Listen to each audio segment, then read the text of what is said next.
Professor Pedro,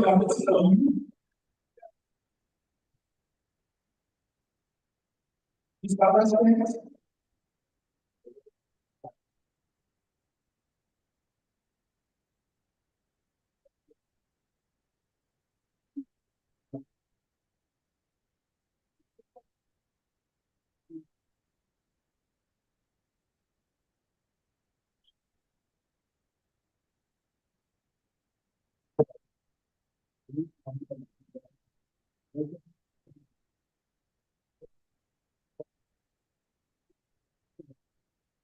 Thank you so much. And you're so grateful. I'm happy to send the excitement to you. Good.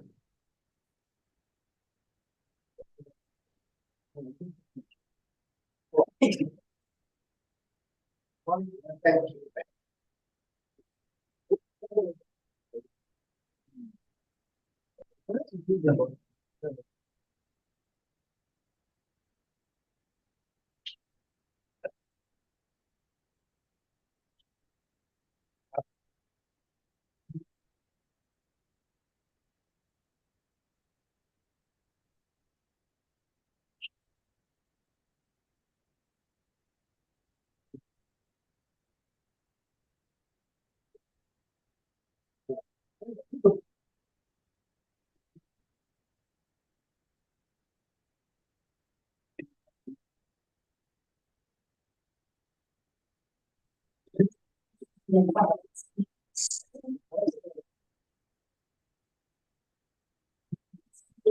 Posso usar as que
Hello? Hello?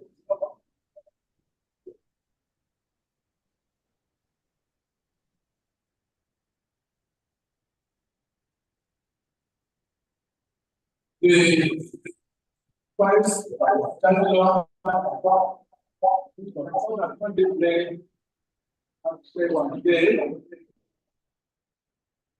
and quickly extended by the principal secretary. All the executives and members of Vietnam French that are here today, I appreciate the order and responsibility given to me to present the big paper on a subject that so many affects every corner of our planet. Thank you very much. We are all aware that at its core, it's like this.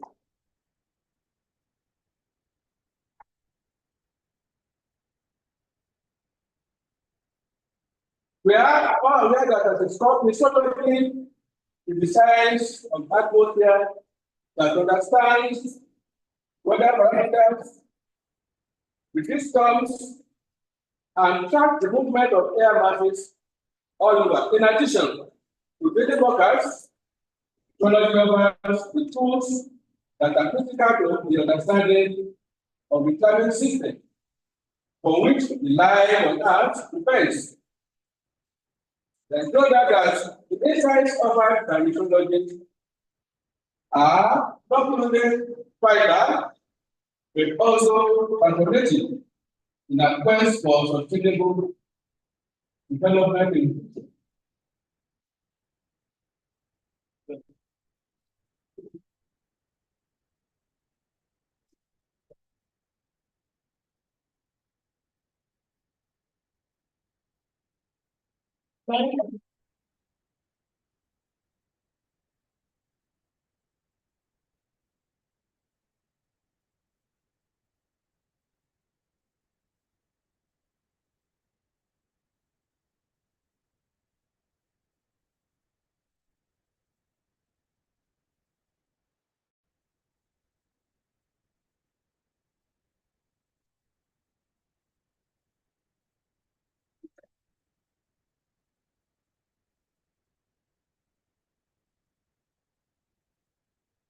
Sorry, because the maps that are used.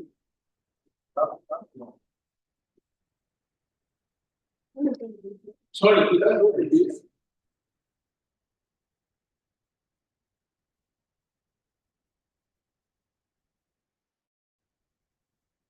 Well, we can listen before we get to the keynotes that I have. I said one of the greatest challenges humanity has ever faced is the issue of climate change and sustainable development. And we are now at the crossroads. When we get to the figures, you can look at the program in your hand, you can see the figures that we are able to get, please. Thank you very much. We are at the crossroads because the development of the sustainable format to flourish on the planet Earth. When the mountains are tending to develop, affect the atmosphere and lead to climate change, which, on the other hand, will make this mountain flourish. This is a dynamic for sustainable development. Now, what do we do? There's no doubt that what we need is the minimum economic intervention. But this requires a good understanding of the linkage between sustainable development and climate change. Before we go into that, let's now listen to some fundamental clarification about the climate system. When we talk about understand clearly what by climate change is understand what by climate system. You have to understand the linkage between sustainable development and climate change. There's going to be some clarifications about the climate system. Climate is a local system. The same energy from the sun and releases the energy into space. It will steadily be in a very state over a given climatological period and carry to change due to natural and preventing factors. You should also understand that solar radiation is the primary driver of climate. And by the nature of solar radiation, it is clear that climate change and durability are imminent.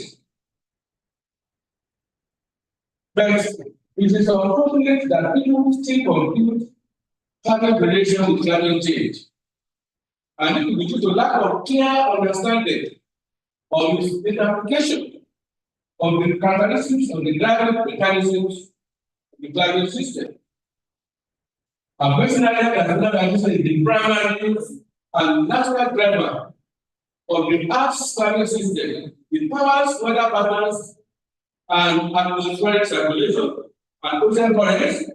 And on the other hand, the man-made and contribution to the atmosphere and unfavorable driver of climate change. The anthropogenic contribution can abnormally alter the amount of sunlight energy powering the climate system. And when anthropogenic contributions persist for any climatological period, the climate system will move within states of equilibrium to produce a new climatic states characterized by unprecedented attributes. In such a situation, the change is said to have occurred. An extreme weather effects that exhibits temporary departure of the climatic state is close to climate change. It is the transition of the long-term persistence of either negative anomalies below the norm to positive anomalies above the norm that characterizes climate changes and climate change as shown in Figure 1. Sorry, the figure they have the program is free.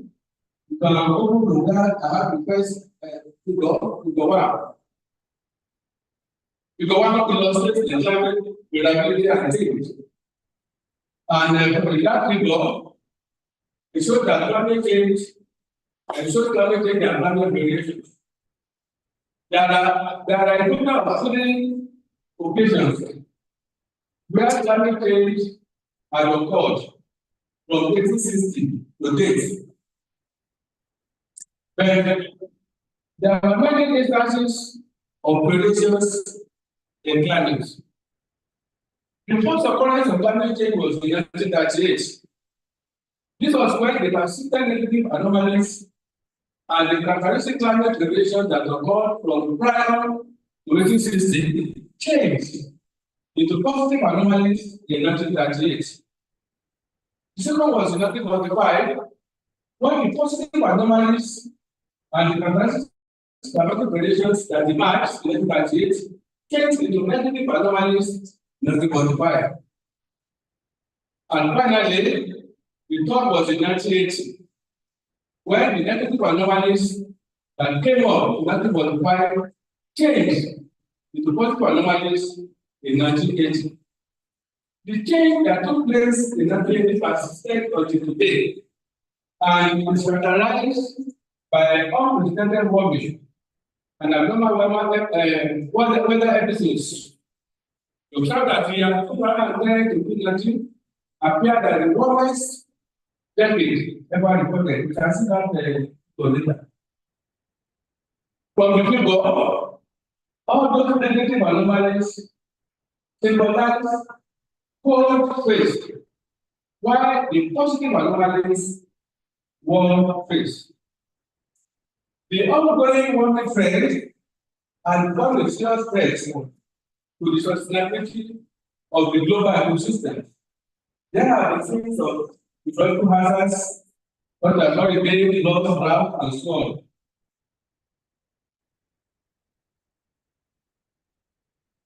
Now, before we continue,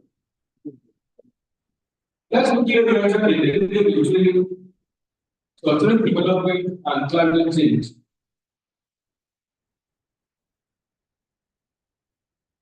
The connection between climate change and sustainable development is complex and should be examined holistically. Climate change causes not only environmental hazards, but also serious risks to planetary peace and stability. This is why the link between climate change and sustainability development should be examined holistically. Now, what is sustainable development? You want to take the impact of climate change on that, want to understand it very, very well. Sustainable development is attaining and maintaining development by making attempt to reduce the development impacts created on the environment and promote ways by which the society will adapt to the issue that climate change presents. On the other hand, we want to define disabilities. A development that meets the needs of the present without compromising the ability of the future generations to meet their own needs. As an example, the sustainable development of agricultural development is maximizing agricultural production and maintaining the stability of it from year to year without degrading or spoiling the plant environment. To also show the development of the plant environment. Next slide. We also show the components of the plant environment. And from that figure, something that appears as the dominant component of the plant environment. A change is likely to affect the entire system. Man is most affected because carbon has direct interrelationship with the man. You can see from the diagram how climate is linked to all the other components of the plant environment. Man's environmental activities alter climate and climate is one bounces back on man.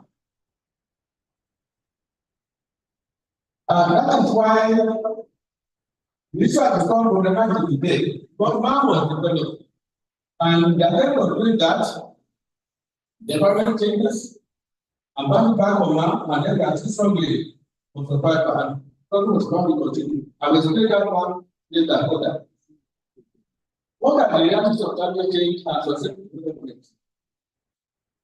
There is a strong link between sustainable development and climate change. This is because all aspects of development have implications for climate change. And nearly all development activities are associated with greenhouse gas emissions, leading to atmospheric global warming. All weather anomalies, such as intense heat, drought, heavy rainfall, and the resultant degradation of the natural environment are not the climate change. God, there is a drought, now we get climate change. There is everyone that wants climate change. They are not considered the climate change, but they are indices of climate change that are impediments in sustainability of the ecosystem. And so, the constitute major obstruction to sustainable development. Let me explain further the linkage between sustainable development and climate change. The linkage between sustainable development and climate change can be explained further by the concept of sustainability spiral. That's the next slide. That's the concept of sustainability spiral. This concept of sustainability spiral is going to be that man will continue to struggle for survival. I think that's about it. Man will continue to struggle for survival and development in any environmental condition. Consequently, they have to resort to the exploitation of available resources of the environment to survive. And such exploitation of such a measure of both at local and global levels. But there are two spaces for such exploitation. The major consequence of the exploitation are emissions and ecosystem degradation as well as climate change that the case sustainability. There are key words that are mentioned here. When there are emissions or when there are exploitation of the international ecosystem, followed by emission of greenhouse gases. And when the farm happens, degradation, the climate change will take the global warming, climate change will change the law, and this will definitely against sustainability. And how about that the dancing around? So there is sufficient utilization of the economical resources by man for survival, both locally and globally. So the linkage between development and climate change can become stronger, so that sustainable development can become more difficult to attain than ever before. Now, go to the next slide as well. Now the question is, next slide. There's a big question now. With all that we have said, man was developed. In the process of development, we are often the environment, not only the rest of the environment, including the aquatic environment. What happens now? Weather will change, climate will change. And some changes are affecting our demographic both. Some changes and then have to survive. Now, how do we now tackle this? From one point of view, maintaining climate. That is the big question. What do we now do to attain sustainable development in a shifting climate? More so that man must not allow climate change to prevent him from survival or delay or dealing with the whatever changes that climate change has brought, rather than unperturbed sustainable development. This is the big question that was treated holistically. And the immediate answer to that question, I will provide there are two major particles of the solutions now. Okay? The first one is that man must be mindful. That will be the part of what? The first instance. You can't just leave the technologies into whatever they are trying. But we can't leave everything. We ourselves have roles to play. Let's listen to the man must be mindful. Man must be mindful of available sustainability at local, regional, and global levels in his approach towards development. We are not mindful. People can just eat biscuits now, just put it everywhere. And we look at the land boundaries, we look at water bodies, we look at atmosphere, we look at land as a living crop by cutting down trees by engaging in unsuitable cropping systems. The problem that was there for maybe 5 years is now valid for 2 years, something like that. And farmers government, and so on and so forth. So all these things lead to emissions in the atmosphere. This is why my mom was almost the beginner of global sustainability alone. Sustainability at local levels is a paramount because the assembly of the totality of local sustainability has critical implications for sustainability at regional and global level. It's followed that greenhouse gas emissions at the local and regional levels are significant components of the global emissions And so it is integrated at both the local and regional levels all over the world or globally. Sustainable development will be improved. We tend to ignore the local, the global emissions, the global advantages. And all these farmers, because of how they are, because of the localities, they have there, we go to that continent.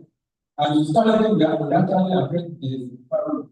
So it's not towards, we should be mindful of the local emissions, regional emissions, but to that on the two, we have to be for the global. But at the time, it's already should monitor greenhouse emission as well as climatic parameters as well as the local and regional space. This is the time for the after they have been doing that in the past, they have been monitoring greenhouse emissions as well as climatic parameters. We need more efforts to do that. Because one man must be mindful of ecological sustainability at the same time, trying to not be lent at the local, regional, and global levels to help one actualize sustainable development. Let's quickly go to targeting our roles of ecology in sustainable development. The behavior that travel to 1938 that we have the first exchange. This only has created global awareness of the atmospheric concentration of greenhouse gases, which will naturally trigger an unprecedented global warming that kept interfering with the climate system. You will recall that since after the Industrial Revolution, there have been having emissions into the atmosphere. And out of that time, authorities have been monitoring that they have the global awareness and that they take the global awareness of the concentration of greenhouse gases. And in 1980, this one area and unprecedented global warming and kept interfering the climate system. It is also very likely that visual monitoring of the persistence of the warming throughout the decade of 1930s to 1990 led to 1992 when the Ghana Convention on Climate Change, where another national convention of climate change was adopted. Consequently, in 1994, National Global Convention on Climate Change extended action towards attaining sustainable development in the changing climate. And in December 2015, 17 sustainable development goals were set up for attainment by the year 2030. Now, that is the one. We have 17 of them, but those programs they are contained in the program within of drugs.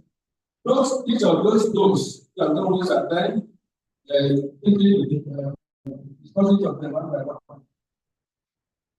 Now, because it's a lot of investigation that make it known as far back as 2015 that the attainment of the sustainable development goal by 2030 looks doubtful. But the fact that greenhouse emissions have not been abated, it is rather skyrocketing. Let's be continuing. Next time.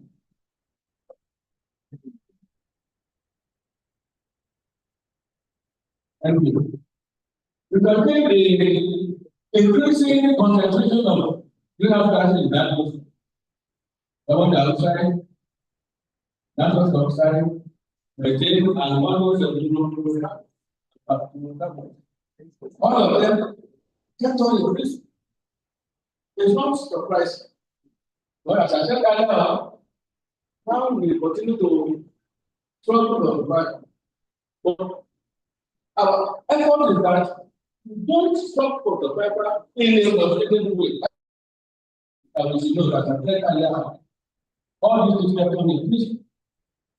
Also, 2010 to 2019 was for the average enrollment delay ever recorded, and this was attributed to unprecedented greenhouse gas emission. Let's go to the protocol, because what happens now with this?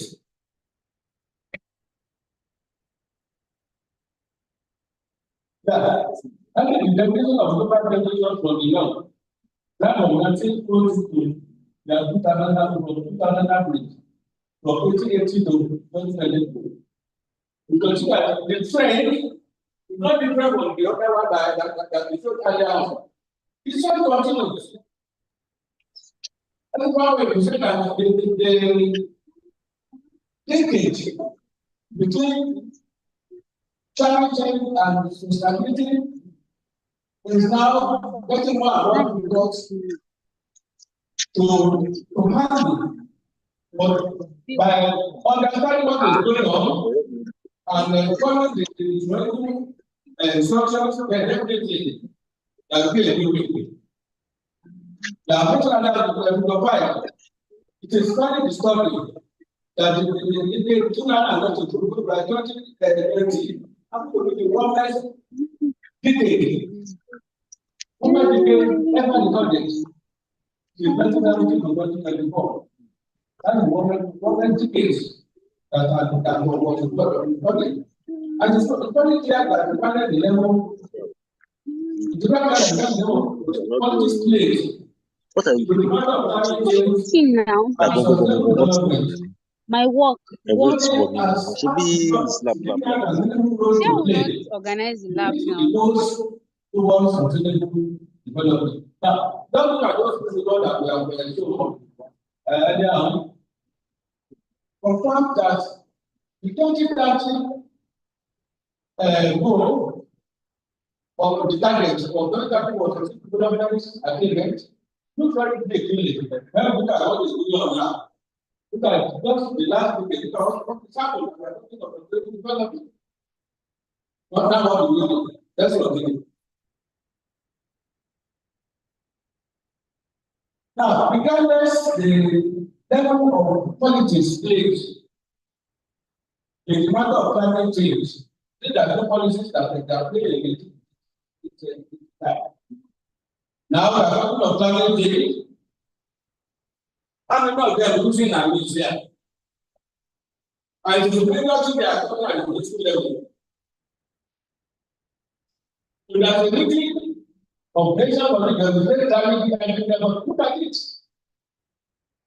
We have politicized this thing. To now sit up in the mythology and look into that. You know that we are finding into that from the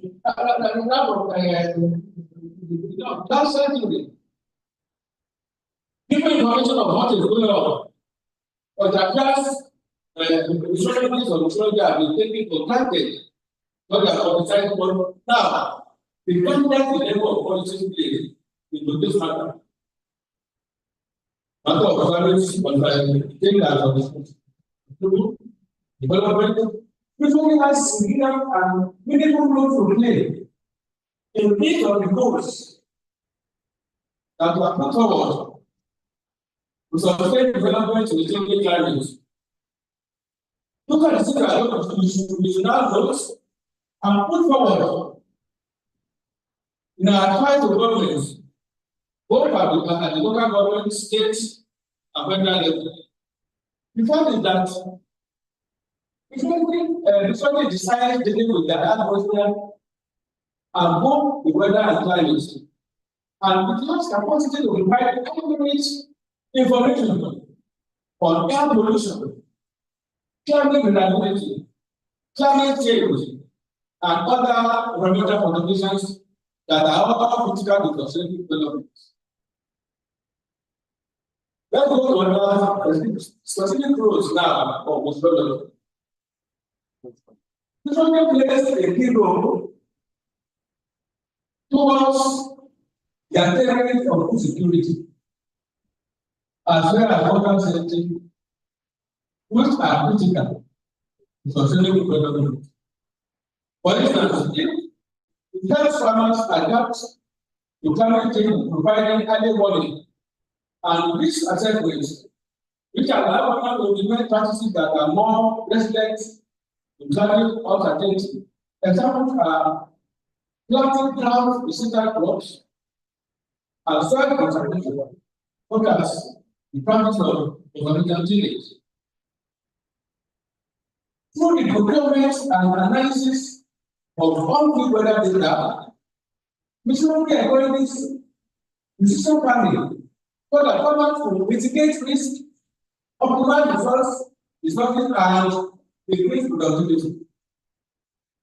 The next one, missionary provides invaluable insights in weather patterns, climatic conditions, and natural events, and this will empower farmers with knowledge needed to make informed decisions on what customers to plant and breeds of livestock to raise. With knowledge of the reduction of the need, for instance, I commend for the seasonal water application for farmers.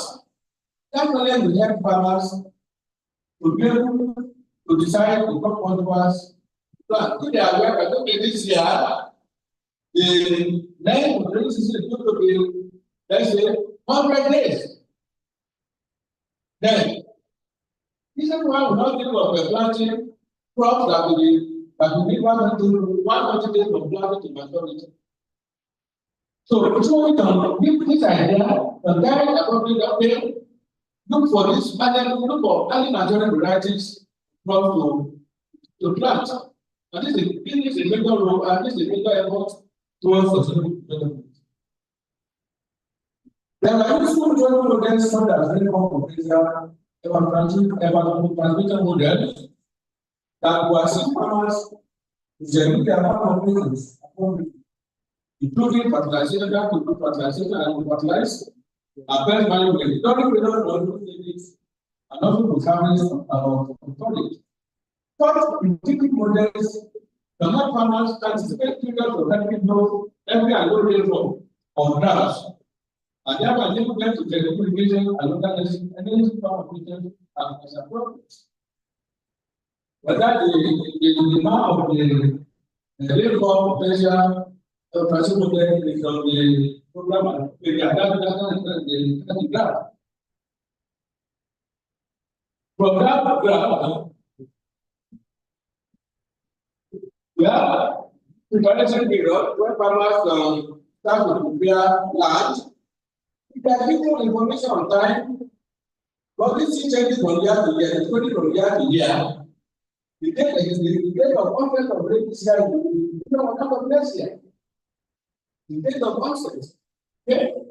Now, with that model, the know when you are trying to farmers, you start preparing land.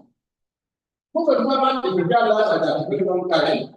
When there's a moving rainfall at the end of the days, most of them will go to the bank to start preparing at the end of the day. That we now the district is where I become hard, the banks.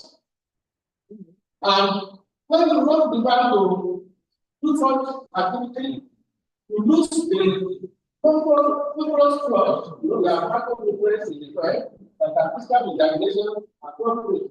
But when they don't work for tradition, they do those that are higher than the race.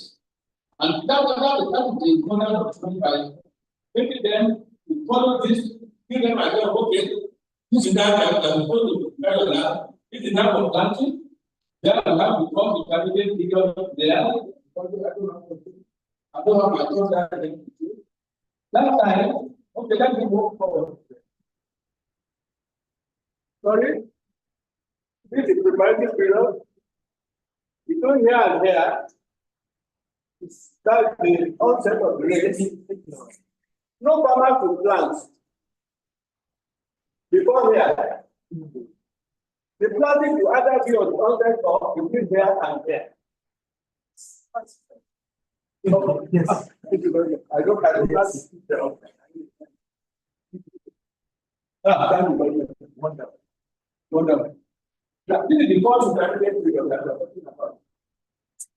So, planning to be between here and here. And the dimension is here, because essentially the same density. That is why we now show this to give all the information data that we need to prepare this model every year.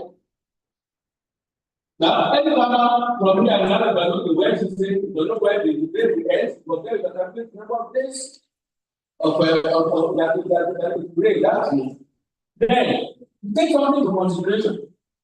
If this is outside of the range, okay, doesn't mean that that date is within date of the plant. Depends on the condition of the soil moisture. That is why we take into consideration transparent that precedes this date, transparent between the preparation period. Instead of dry spells, you took the preparation period. I mean, what is dry spell? When it doesn't rain. Okay? So we give an allowance of 5 days. If this onset is considered by 5 days of dry days, then this onset is not dry. And if it's also followed by 5 days, then don't start planting immediately. So you have to delay, you have to delay. Then the delay should not exceed the limit of the month that is the period. So if we get this in place, definitely we are going to boost our income production. It is not only this country, but all the economy. Well, I tell you, say, I don't want to go to the other end, but don't go to the end of the list and then start some relaxation. Okay? So that will also guide when to apply the education or not. Of course, at this stage now, we talk of education, we can talk of education around here. Around here, they will not be more than the section of the between here and there. That will going to be effective water management. And with very serious conservation activity to reduce soil transpiration. From here around here now, where very grateful today, that's what we have planted dates. Okay? As sort of the dry space around here. And as a result, maybe the flowering period will fall around the end of the season. But when it happens that in the intermediate period, when water transition will start. We take notice of so long that we have. When there is no rain again, and as soon as someone has flower, then that's what we will get to reach and not by of maybe between 4 and 5 months. So you don't have to very much on this.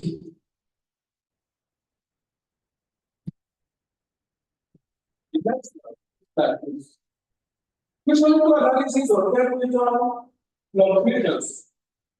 Rainfall variability, probability, seasonality and replicability, as well as precipitation levels, and knowing patterns to enhance farmers to optimize their crop production practices and ensure that crops are sold at the most frequent times for optimal growth and yield. In this case, the motion and thorough requirement of crops and wind conditions are taken into consideration. But we are discussing the role of technology. We can encourage farmers to adopt what we call shelter beds. When it's very important, many farmers use their corporate crops to raise and confusions by destroying those crops, and then they will pay from the direct Now, what can we do? Let's say that.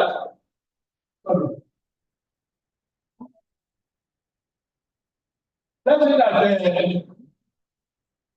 you have your farm here, from here to there. We solely clarify ground the direction of the way using. That's when the wind is not from this side or this side. What we also do to apply balance is shelter beds. That the shelter beds are not here, starting of trees, far away from the farm. That will now break the rate and reduce the velocity. Until it's ready, the power, well, in the effect of your plant, it will greatly reduce. Let's go to the next slide. Oh, yeah. So,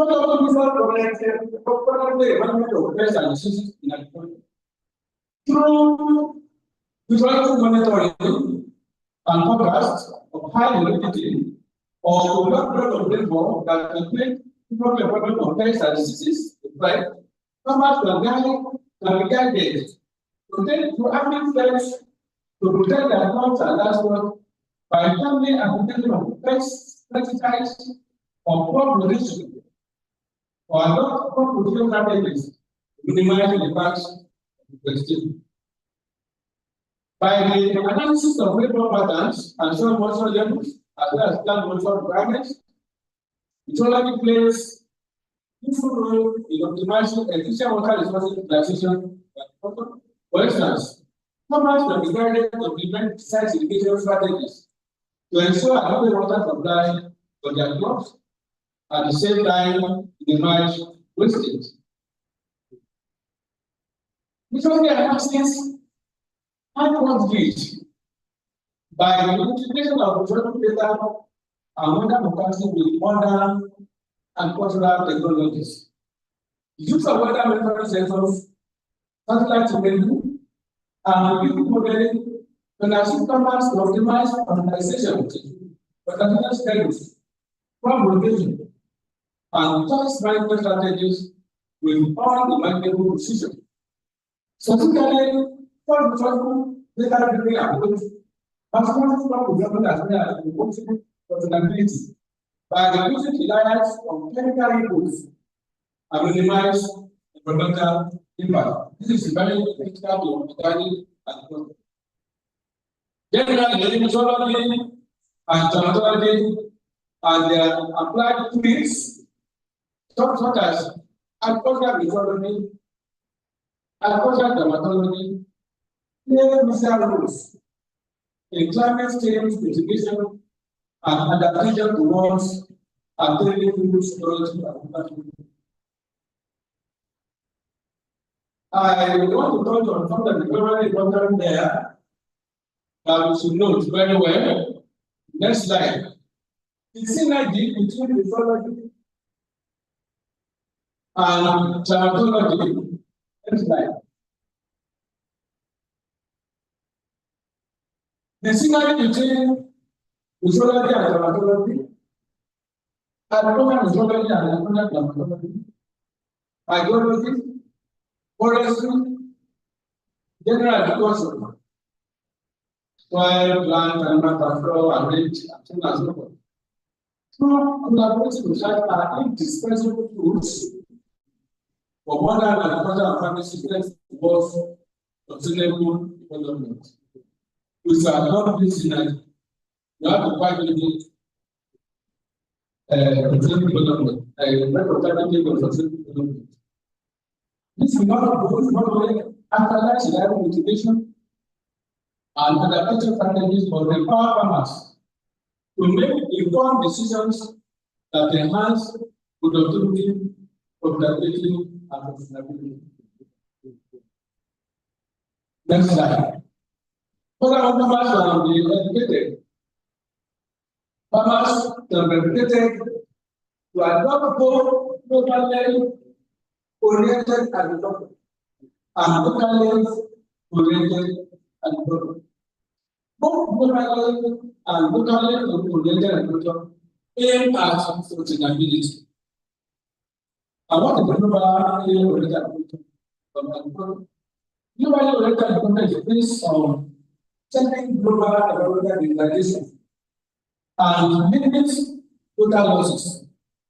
While locally oriented agriculture is the principle of utilization of environmental inputs as much as possible, adopt organic agriculture and minimal environmental inputs. The next stage is to review the agricultural land use planning in this country and try to extract Africa and the province in particular, and come up with recent climatic potential variables for application or allocation to specific agricultural activities, including animal husbandry, aquaculture, and fisheries that should be made operational. This is one of our progress in this country.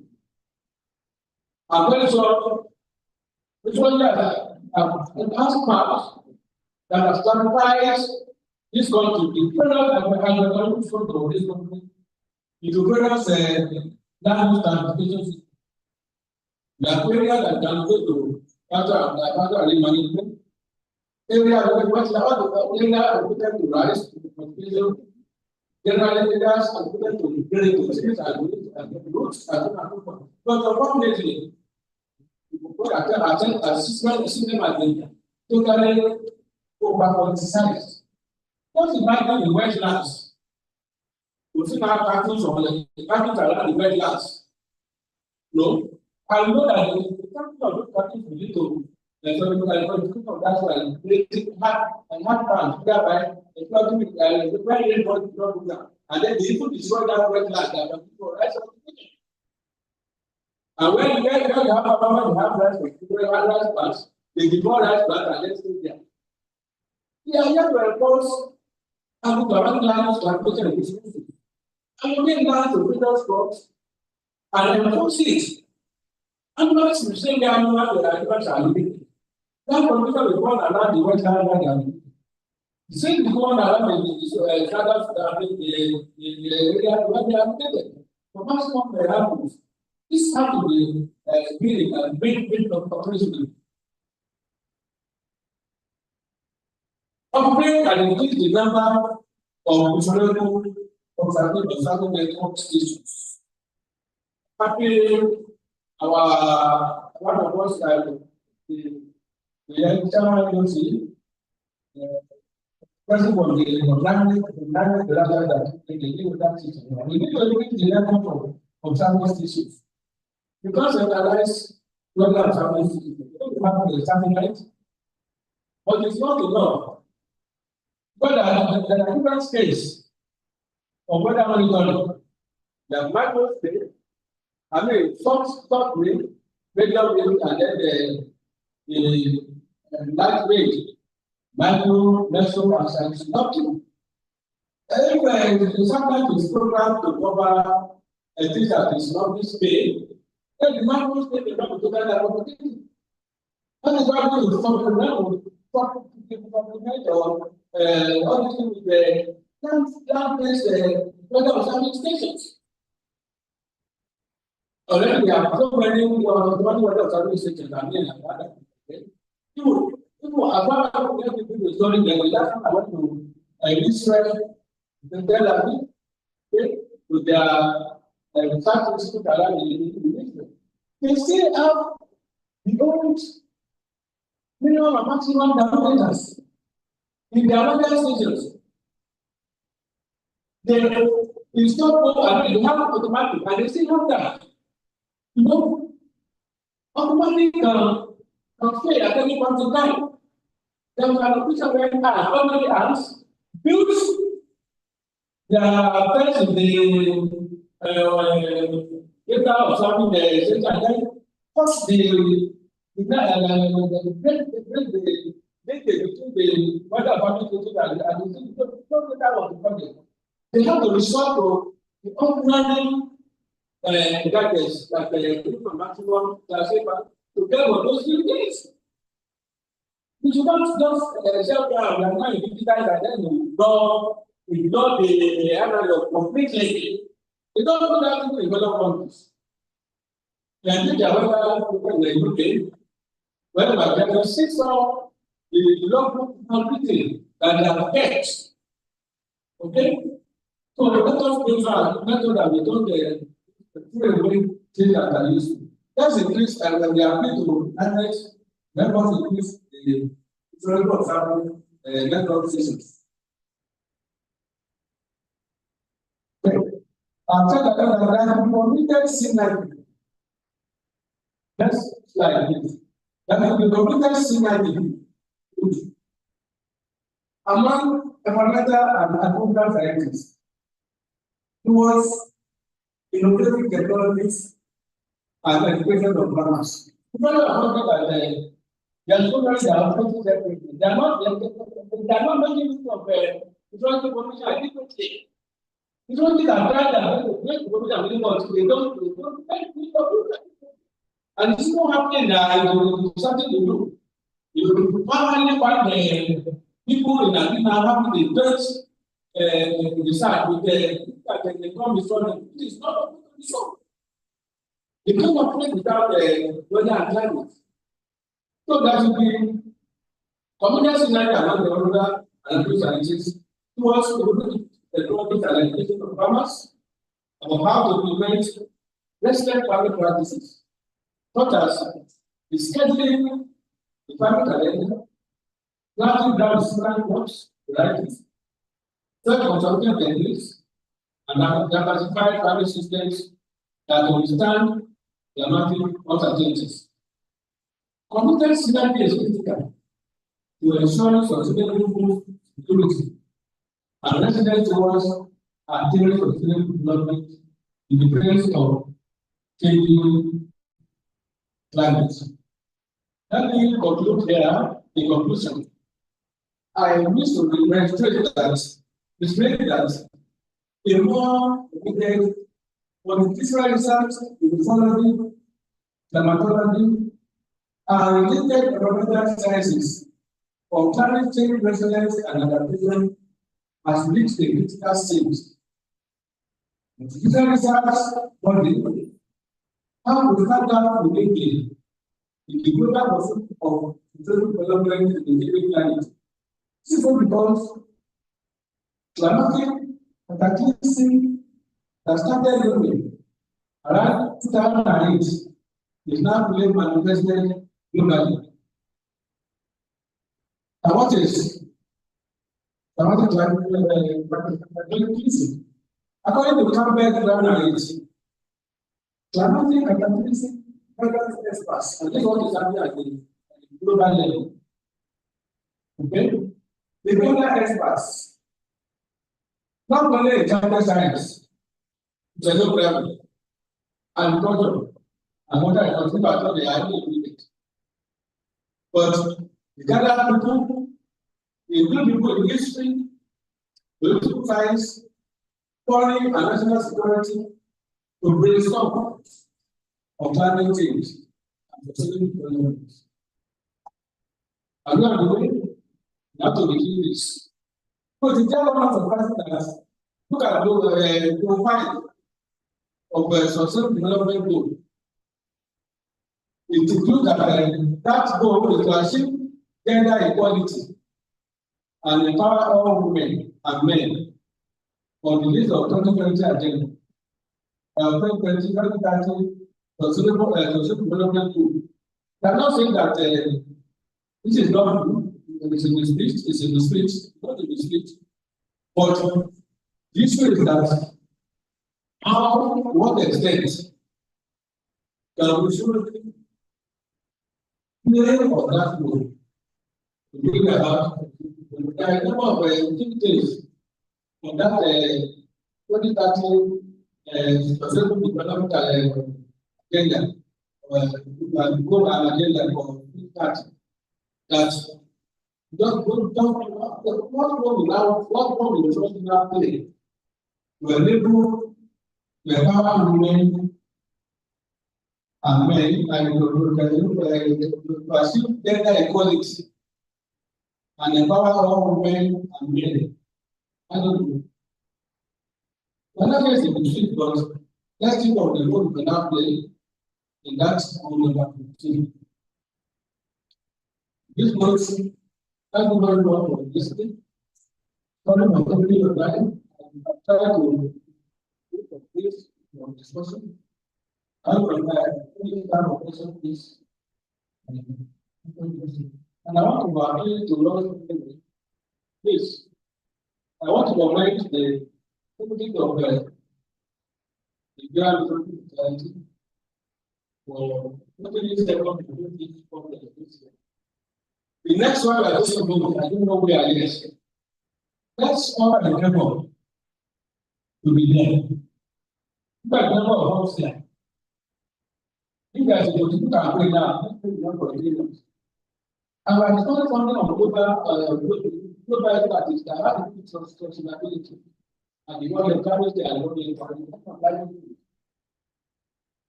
Now, what are you going to do? That you not play down the road you are today, and you know that you are still playing. And you know you are learning more, and you are learning to play more. God help us. Thank you very much.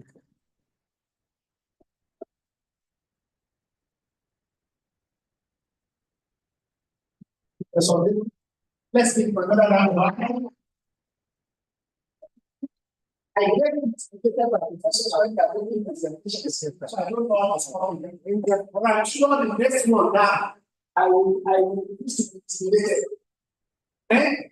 Because Professor Bello mentioned now, it was very enjoyable, but because of time, the next lecturer I will start the permission of the lecturer to start. How about we know that? Okay, ladies and gentlemen, Professor Bello has said the total of the conference.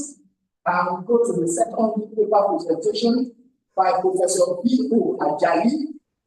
We'll be talking on geoengineering and climate change, opportunity or risk. Is it an opportunity for us? Are there risks associated with the climate change we are experiencing at the moment?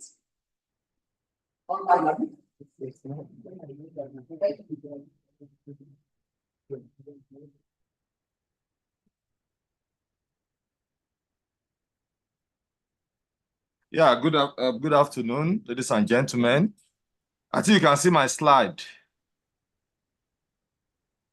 Yes. Okay, thank you. Standing on system protocol, I'm presenting this topic titled lead paper topic titled Climate Change and Geoengineering, Opportunity or Risk. I thank the executive of Nigerian Meteorological Society for giving this opportunity. Unfortunately, I was involved in accreditation. That is why I'm not there to present physically. But I think I can try to do whatever I want to do, what I can do on this presentation. When we talk about climate change, of course, from what Prof has said, it's a very complex issue that affects us all. It affects ecosystem, it affects economies, it affects societies across the world. And we have seen impact of climate change in different areas of human endeavor, from our environment to our economy, to our health, and so on. In recent time, we have seen from IPCC reports the impact of climate change from rising global temperatures, increasing greenhouse emission lead to global warming, while we also have sea level rise in some areas of the world due to melting ice cap and thermal expansion, which causes ocean to rise. We also have altered weather patterns, that is the extreme events, in which we have been witnessing in most parts of the world, even in Nigeria. This is one of the biggest problem of climate change, the extreme events. We have more frequent flood, more frequent heat wave, natural disasters such as hurricane and so on. Then there have been some ecological disruption, which has led to habitat change, changes in biodiversity, alter food chain, which affect our food security. And habitat change has also affected the habitat of crop, animals, plants, and even pathogens. That is why in some part of the world presently, we have some disease that that they don't witness some few years ago. So these are some of the impacts of climate change. But when we talk about solution to climate change, of course, in most of our discussions, we have seen that people talk about mitigation strategies. Of course, this dependent on this four fulcrum of this pyramid, reduce emission, adopt clean energy, improve energy efficiency, sustainable agriculture, and so on. Basically, generally, it focuses on how we can reduce our greenhouse emission. Thereby, we have to shift towards better energy source, sustainable practice across all sectors. Also, as part of the solution to climate change is the adaptation strategy, in which many people have discuss adaptation as a solution to climate change. Of course, people normally see the two solutions together, both adaptation and mitigation. As we are mitigating the impact of climate change, we also try to adapt to its impacts. Some adaptation that have been formulated in the last few years include the, after assessing our vulnerability, then we develop a resilient infrastructure. We also develop early warning system, like what NMetS is doing in the SCP program, and also adjust our agricultural practices, like planting of early maturing crops, planting drought-resistant crop, and so on. These are the two major methods in which we are used to in adapting to impact of climate change. Of course, these have been discussed over and over time in most of the negotiation, conference of parties, and so on that we have been having in the last few years since this current discussion on climate change started. But there is need for urgent action, because when we look at what is going on presently, we realize that in the last Paris Convention and the agreements, it was established that there is a need to keep global temperature limits to 1.5 degrees Celsius to maximum 2 degrees Celsius.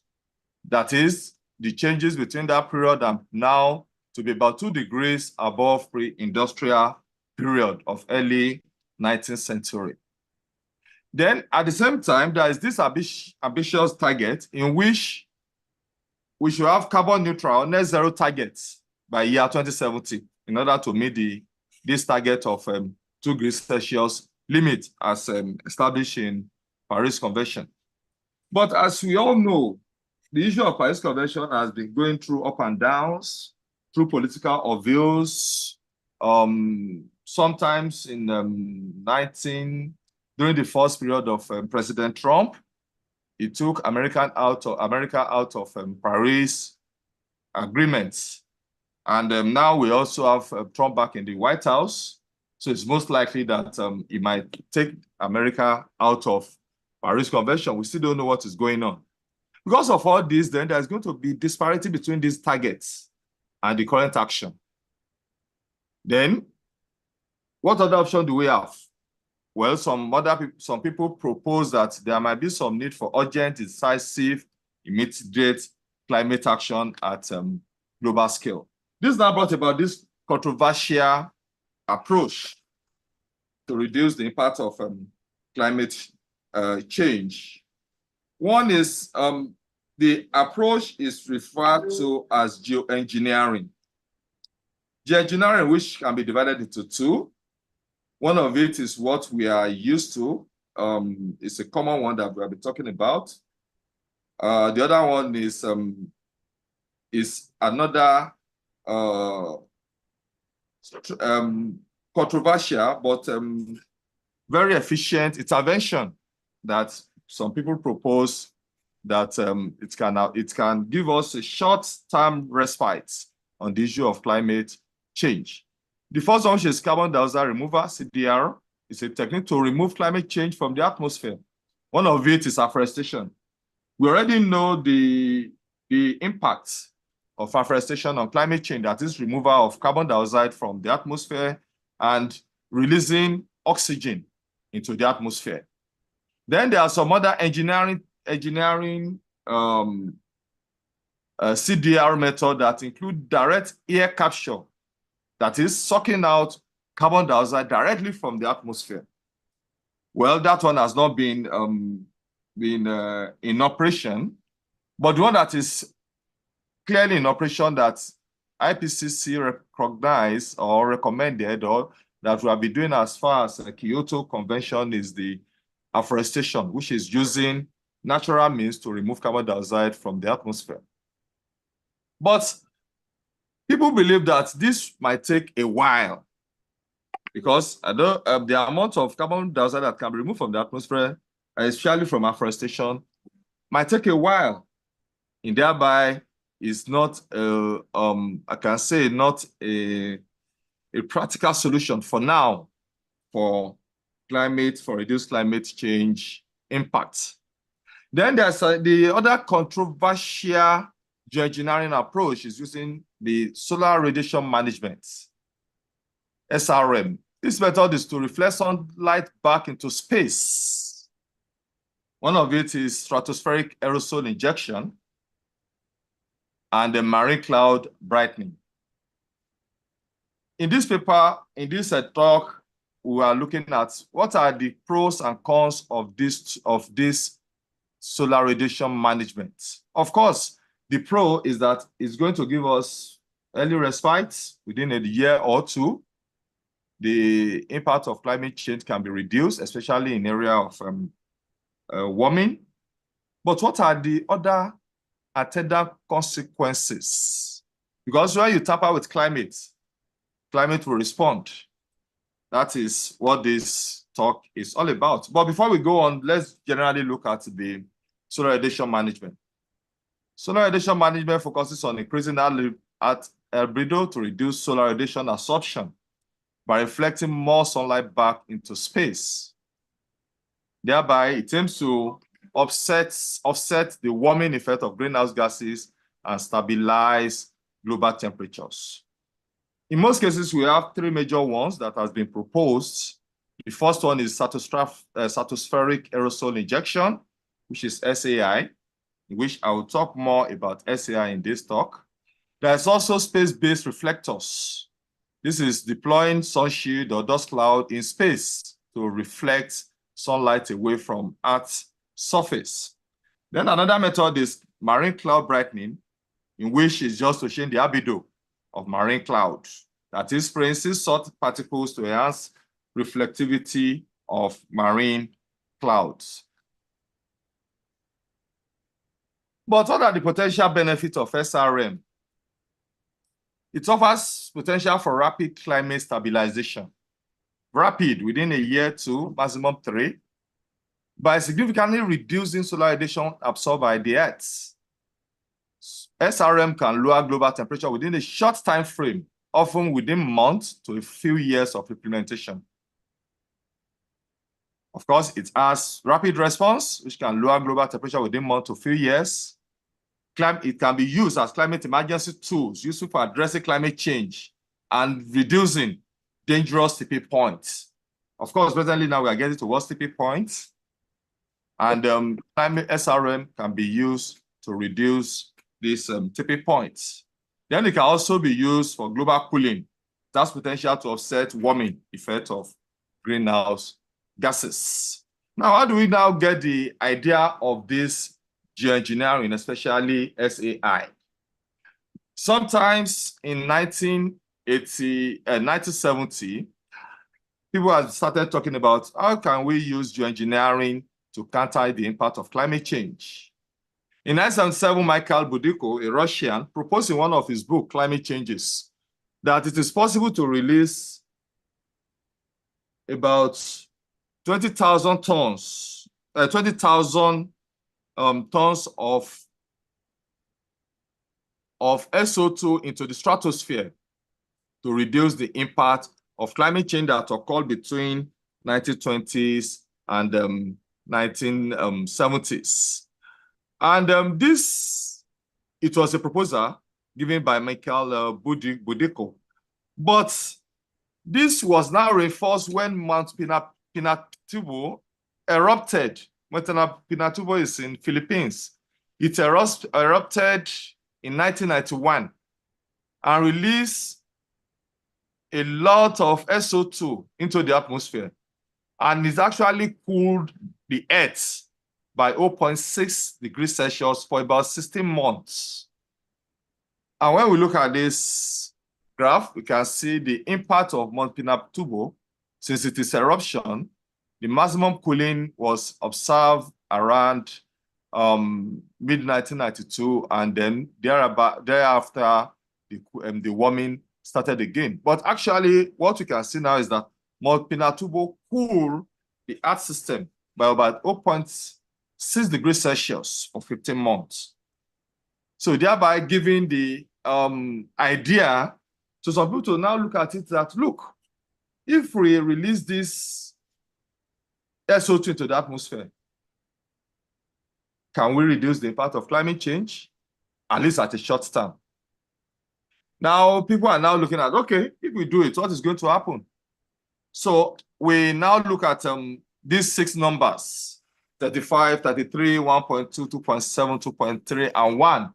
Well, funny enough, it looked like a number for maybe lottery or pool or pool betting. But they are important numbers of what we have been seeing in the last few years, considering the impact of climate change. The first one, which is 35, is that for the first time, the wet bulb temperature was recorded in Jacobabad in Pakistan in 2021. This temperature is very, very high, and it's a temperature that it has been established that is like a threshold temperature that we can never see. But at that time in 2021, it was the temperature was crossed. That is, the wet bulb temperature is as much as 35 degrees Celsius. Also, in the same Pakistan, 33% of Pakistan was underwater. 33% of Pakistan was underwater during the 2022 flood. That is the second number.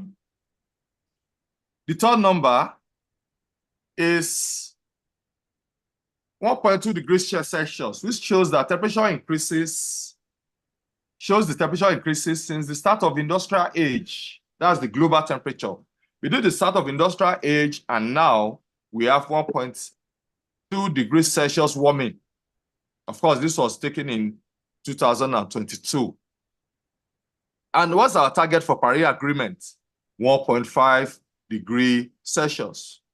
Then the meaning is that in the next few years, we are going to cross the Paris Agreement goal of 1.5 degrees Celsius. And the optimistic goal for the Paris Agreement, which is the optimistic scenario, is between 1.5 to 1.8 to 2.3. The target will take us to +2 to 2.5, and so on. So this shows that with the present day, we are going to exceed the Paris Agreement. And when you look at 2.7, Climate Action Tracker told us that, of course, there is going to be temperature increase up to 2.5 degrees Celsius of temperature when we compare it to pre-industrial average. That is their global emission projection by year 2100. So when we have Paris Convention telling us that we should limit our warming to 1.5 degrees Celsius by year 2100, but we have seen so far that what we have presently, we are getting up to 25 degrees Celsius by year 2100. So that means we have exceeded the Paris Agreement, Paris Agreement threshold. In that case, then, is there anything that we can do? Like, okay, the final one is 2.3. I think I still have one. Possible temperature rise even with radical emission. If we have radical emission cuts, if there is no political changes, if there is maybe president taking us out of this convention, then we are going to have 2.3 degrees Celsius temperature change between industrial age and end of the century. That is, we are lucky with radical emission. Now, in that case, since these numbers are scary somehow. So what do? Then some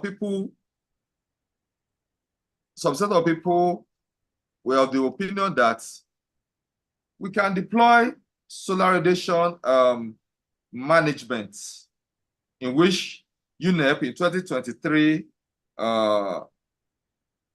recognized, and they made this statement that is the only option that to put the planet within short few years. So how do we do it? Of course, at present, there has not been any big time deployment of this technology. It's still at the modeling stage, research stage. One of the easiest one is flying plane into stratosphere, like what volcanic eruption is doing. Volcanic eruption will just explode, release a lot of SO2 into the atmosphere, most especially at the stratospheric level. So what the proponents are doing is that, okay, why not fly plane into the atmosphere, release some aerosols that that can block out the incoming solar radiation, most notably SO2. Then there's another ones in which we can create space reflectors. There's another in which we can modify the marine cloud. Then changes of albedo in the desert and in the urban areas. These are different methods that people have postulated to deploy SRM. Of course, none of it has been done physically. None of it has been done operationally. Most of it is still at planning stage and modeling stage. So presently now, they put different options. What is the response? So presently now, most evidence comes from computer models. So that is one of the biggest problems now, because computer models, we have some uncertainty. But presently now, we are studying the computer models to know the impact of climate of SRM in the atmosphere. So, but generally, if it is deployed prudently, what model is telling us is that 1, it will reduce temperature.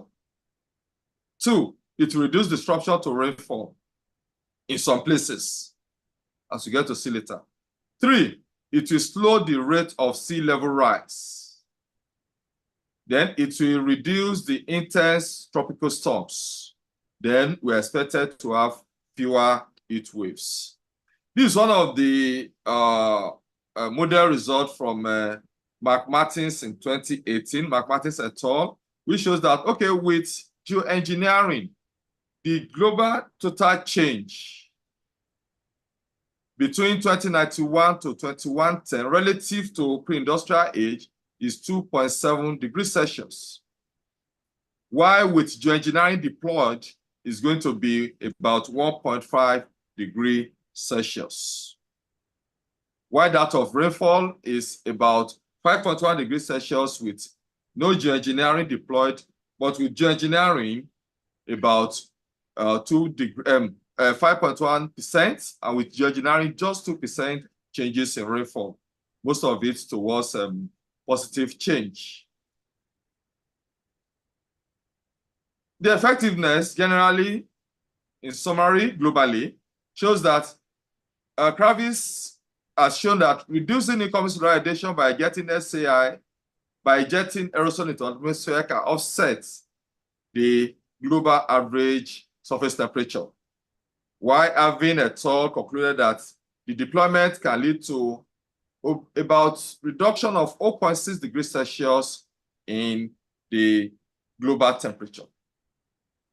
But when we talk about global temperature, it's a very big thing. We should expect that it's going to have different regional impacts. It varies regionally.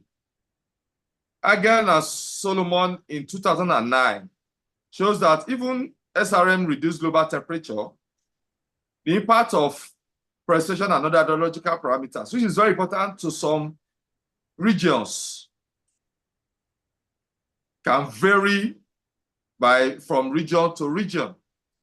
For instance, in Indian sub-region, Indian summer monsoon is projected to decrease. There's going to be decreased precipitation. SCI is projected to decrease precipitation in Indian subcontinent, while the marine cloud brightening shows a substantial increase in the northern part of Indian subcontinent. In West Africa, CCT, which is another type of geoengineering, cirrus cloud technique, consistently enhance precipitation and soil moisture by pushing ITZ a little bit northward than what we already have. Then, in Amazon region, MCB also affects, MCB shows mixed results in Amazon region, ranging from significant decrease and moderate increase in some areas. So that means the impact is non-linear. We have decrease in some areas, increases in some areas, and vary from region to region, vary from method, FSR method, to another SR method, SRM method. Now, when we look at Africa pattern, climate pattern, because we are from Africa, while some methods show potential benefits, others might increase the existing issues that we're having. MCB generally increases precipitation over sub-Saharan and Central Africa, when we compare it to RCP 8.5 scenarios. This is actually due to changes in atmospheric circulation pattern, like what I discussed in the first slide, which shows that the ITZ is going to be pushing a little bit northward, thereby bringing in more moisture into the continent, into sub-Saharan Africa. Then cirrus cloud thinning, which is another method, enhanced precipitation and soil moisture in the Sahel, which is actually driven by the northern shift of ITZ, and can also lead to increased extreme precipitation events in the region. Stratospheric aerosol injection is also expected to reduce precipitation, extreme rainfall, and evapotranspiration, and soil moisture across much of Africa compared to RCP 8.5 scenario. Significant precipitation reduction in southern Sahel, and there is going to be significant precipitation reduction in southern Sahel and western Africa.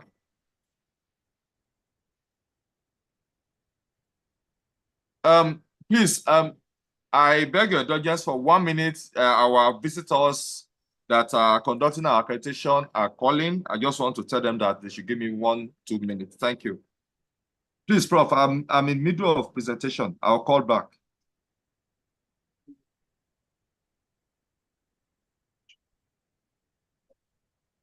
I'm in middle of presentation. Please, I'll call back. Talk to them. Talk to them. So, SAI also, I'm sorry for that short break. SAI also is having effect on African climate. On African climate, this work is by Abiodun et al. 2021, in which he has worked on the impact of SAI, stratospheric aerosol injection, on African continent. And from there, he discovered that SAI cools the surface temperature up to 2 degrees in Eastern Africa, 4 degrees in the subtropics, which actually negates the RCP 8.5 warming. In precipitation, SAI decreased precipitation relative to RCP 8.5, reversing the wetting trend by about 20 millimeters per month, and the reduction exceeded as much as 40 millimeters per month in Eastern Africa, resulting in net decline in rainfall across sub-Saharan Africa. SAI also decreases evapotranspiration by less than 5 millimeters per month in the tropics and 20 millimeters per month in the subtropic, moderating atmospheric water demand within plus or minus 5 millimeter a month relative to pre-industrial levels. But if we deploy SRM in less prudent way, it can be damaging. Of course, in that, we can see the both positive side and the negative side to SRM.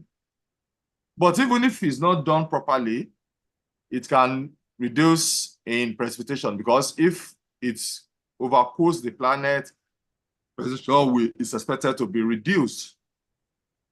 If it is done in the global north, or people in the global south decide to do it, it can change weather pattern in other areas, thereby causing some kind of political problems. Then, if we deploy SRM and it's too high or too low, it can weaken monsoon system in some places. Then the biggest problem is if it is turned off suddenly, then dangerous warming might bounce back, like what happened after Mount Pinatubo, because initially it reduced the cooling, then later it started moving up again. But if you have seen the impact on rainfall, temperature, evapotranspiration, and so on, what is the impact on health, biodiversity, and agriculture? This is areas of intense research that is still unknown, that we still need to do a lot of research before we can deploy this technology. Whether it is a good technology or it's going to be a bad technology, or we are going to increase the problem of trying to solve climate change by introducing another problem. So we have to look at it from the face value, which is temperature, rainfall, and their associated socioeconomic activities, such as our health, biodiversity, and agriculture.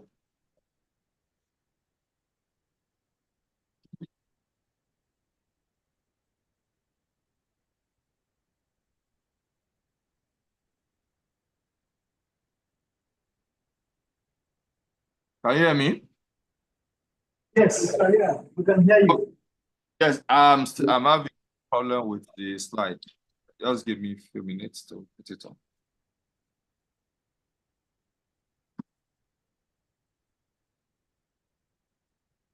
Okay.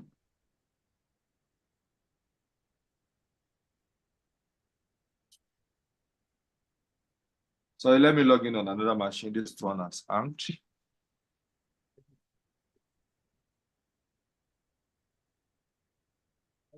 Yeah. No problem. Giving money. Okay, just a few minutes. Yeah.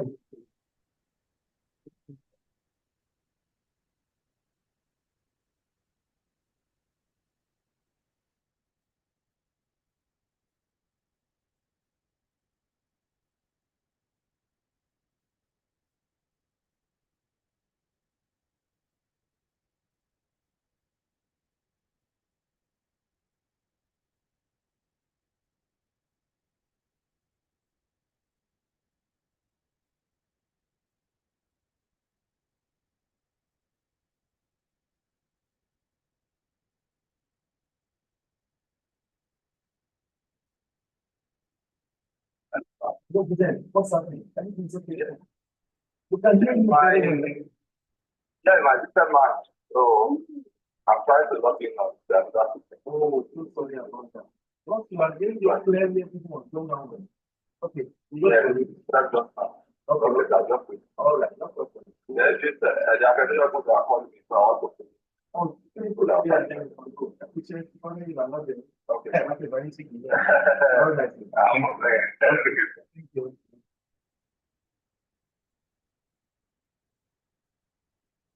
Yeah. This he has some challenges over there. He's trying to log in again. So please, just a little more.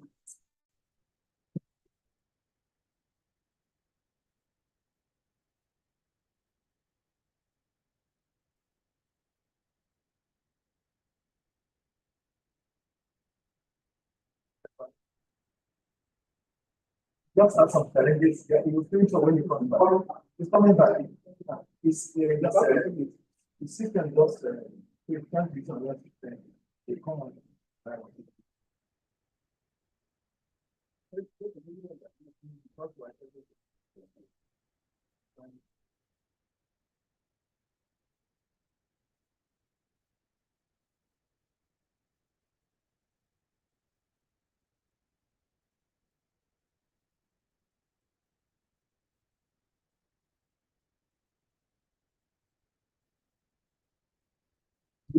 And gentlemen, please don't suppose that we present paper, the extent of ready, so that as soon as it's done, we start the paper presentation space. Thank you.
Okay, let's see. Because you think that you're not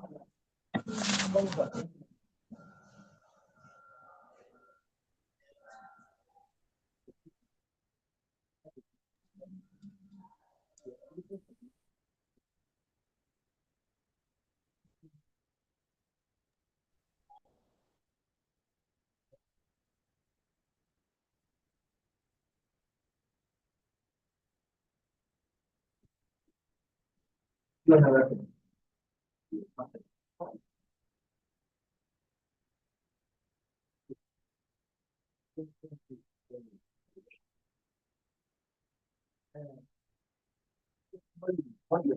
What about you? So I can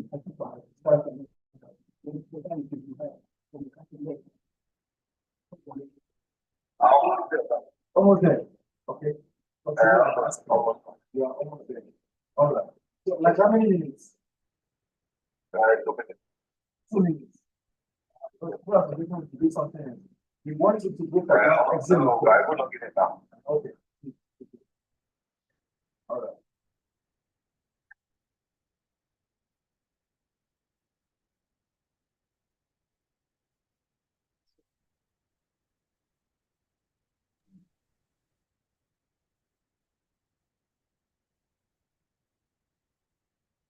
Ladies and gentlemen, this is one of our staff one hour. He's coming back to the next one. He's going to my presentation. Thereafter, yes, you can now make that as an additional notion.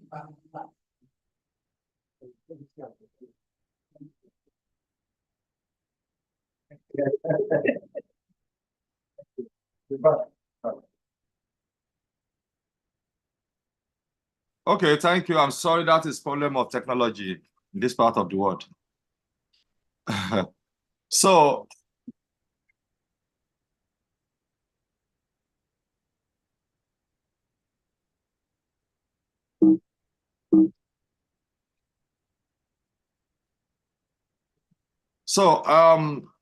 I want to get to where I stopped.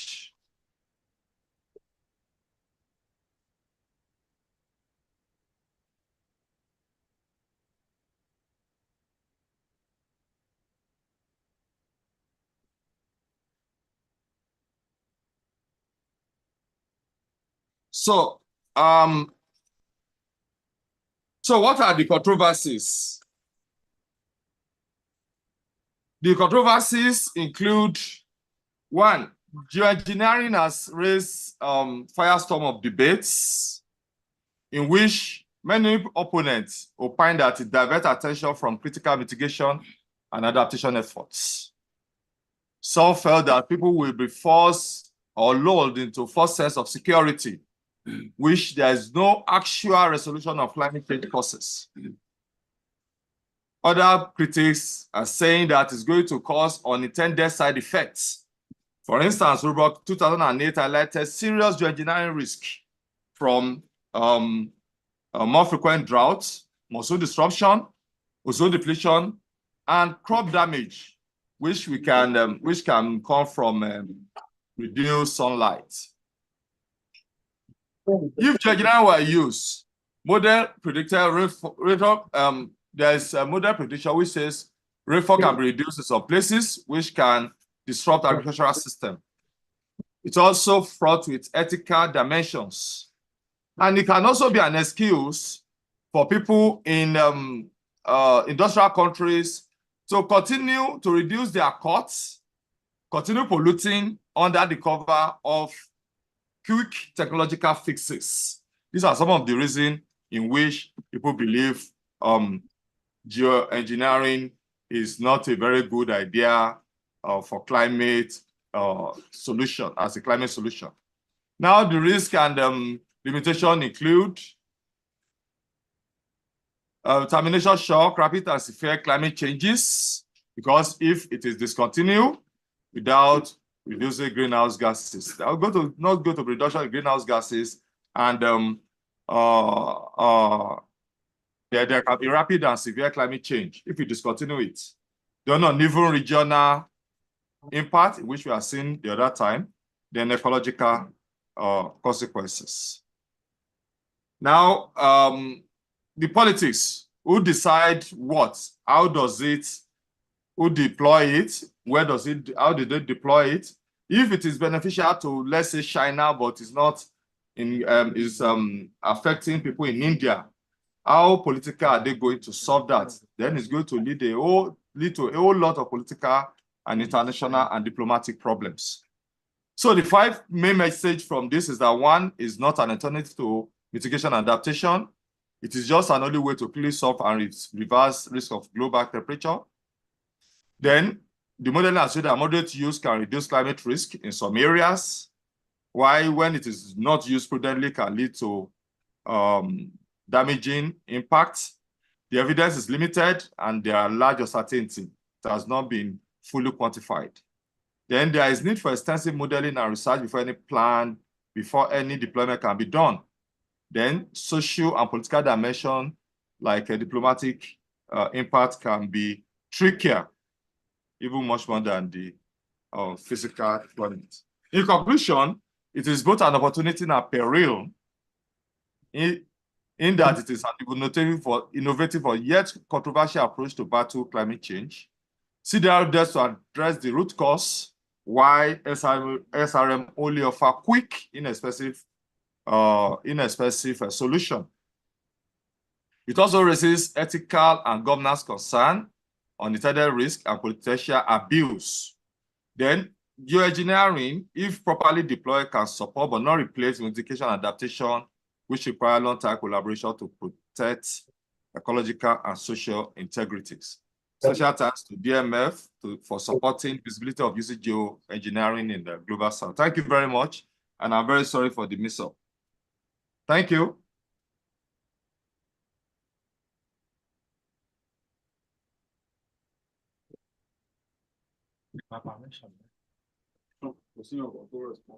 Hello?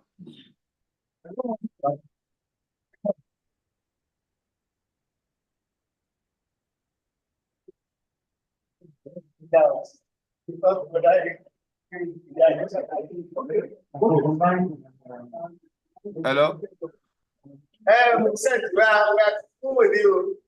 Okay, I'm through. I want to take my leave now. We are going to end on the second presentation by the people presenter. I think we are going to do well.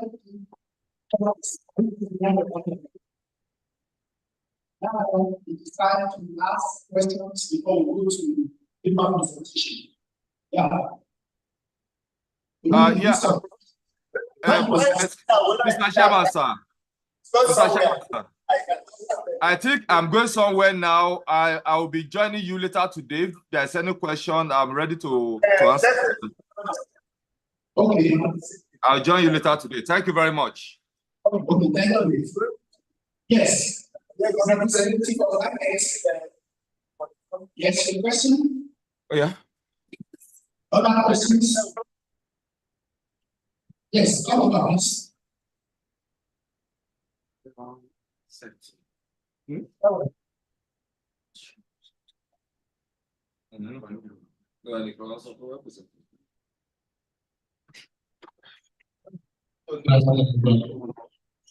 Our attendance representative.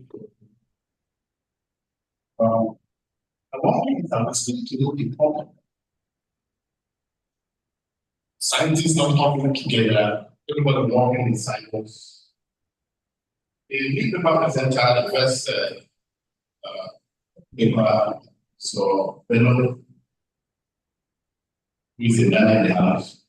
I've also noticed that scientists need to work. Why is it not possible to do? But we're still working in science, and every discipline understands and knows that for us to make progress, we must work together. We know the problem. But why are we not that? And I know why I'm asking this, but this is the only place I can ask that question.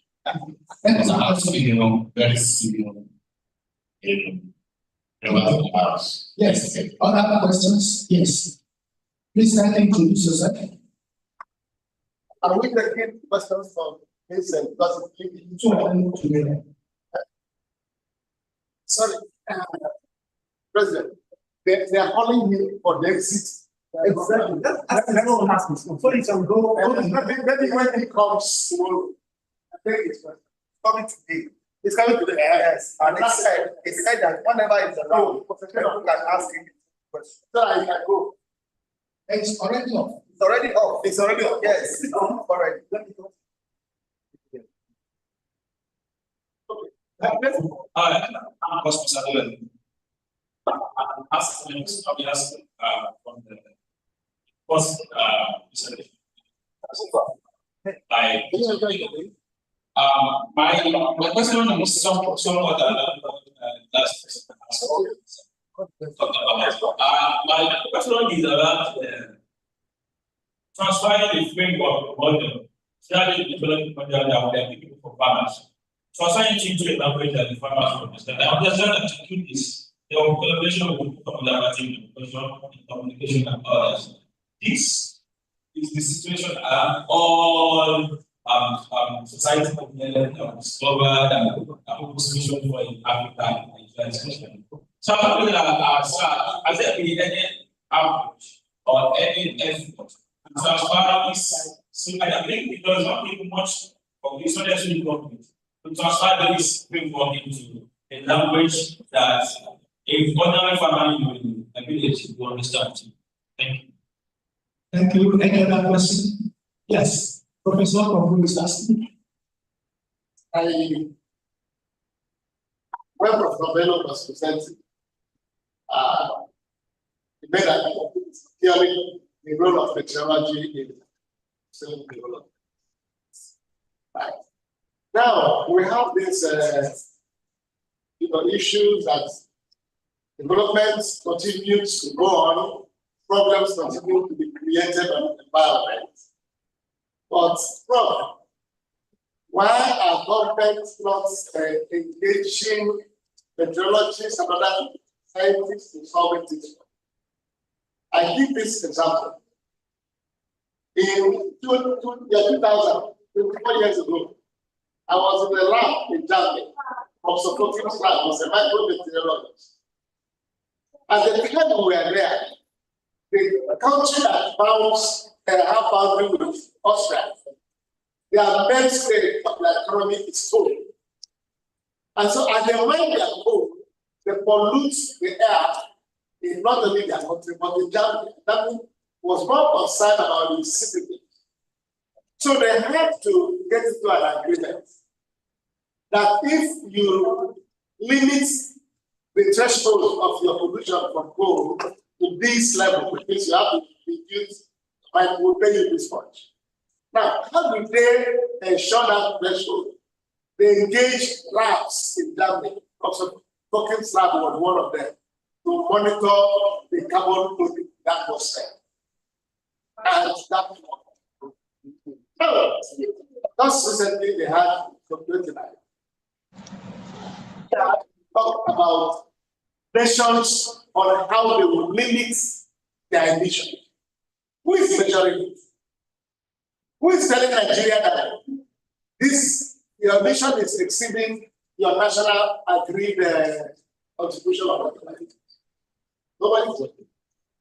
The second question I want to ask, and also have to wonder about surveillance, is our politicians. You also ask a question where they are other things. They are not scientifically knowledgeable about the issues of climate change. Yes, they don't want to be scientifically knowledgeable about it. And they are the ones taking decisions.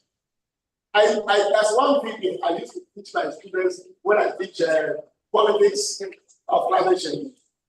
That video, our old president was addressing somewhere. He said, obviously the West, he said, if you don't do this and do this, we will not produce so on your climate change. So our president is their climate change. But at home, we know that climate change is affecting us. Everything is in shambles. So, help us. Thank you. Any other question? So that we solve problems together now. I know what you speak of already, so no question. Going, Tom. Thank you. So back to Professor Bigo. Thank you very much for the questions. I expected more questions, but there's no time. The first question, I don't know the name. Why are we not to collaborate with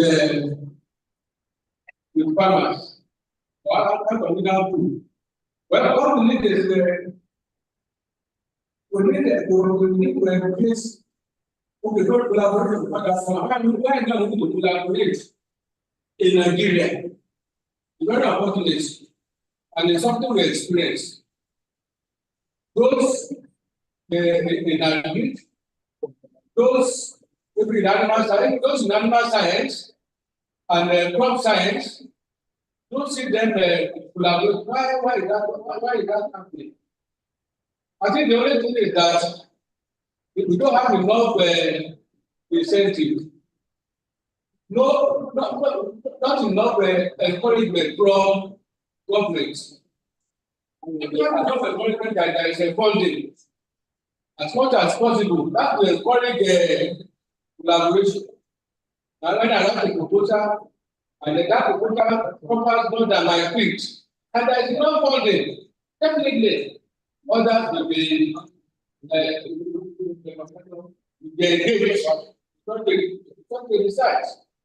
And look at IIT, for instance, now. Find people with different fields collaboration together. Yeah, because what everything is with our government.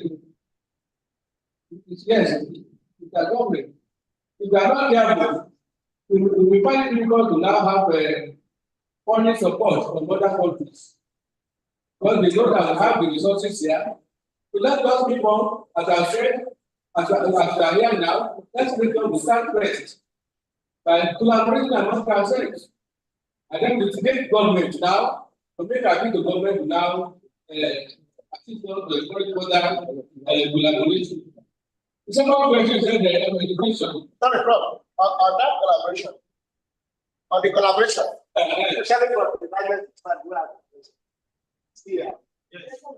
Now, Sorry, my DP. normally when they come, my DP. yes. It's a question for you. Normally, when they come, I'm not going to. no, it's one who has question of collaboration. And I have the okay, maybe I wrote that twice. When they come representing the issue, we want to pass a message. For instance, I'm coming to this. Sokoto came to Sokoto was here. We talk about this issue of data measurements and what's spread in data centers and how to collaborate with institutions and all that to have private stations, not just that you have one. You know, don't have one. There are institutions there you can collaborate with to have as many stations as possible. That's what happens. Number two, there are all kinds of people that come to ask you for data where you can make money. But when institutions come to use data, that's the point of collaboration. That's where you can, you know, impart to the science and your contribution will be better. But you make everything money. So that those are areas where we put ourselves short in collaboration. When WACS started, we had a stakeholders meeting in Ghana. Ghana released their data. Other countries released their data. But even the Germans who were in the WACS complained that there is no as a way of collaboration. So how can you collaborate? How can you do science because you are supposed to be doing science in NMetS apart from selling your data?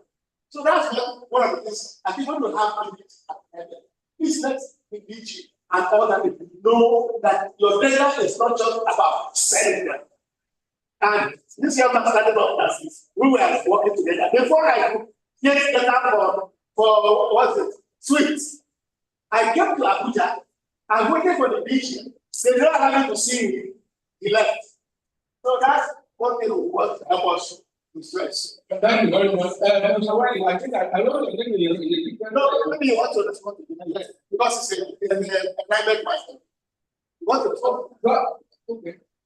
You want to respond? Yes. It's about. Thank you.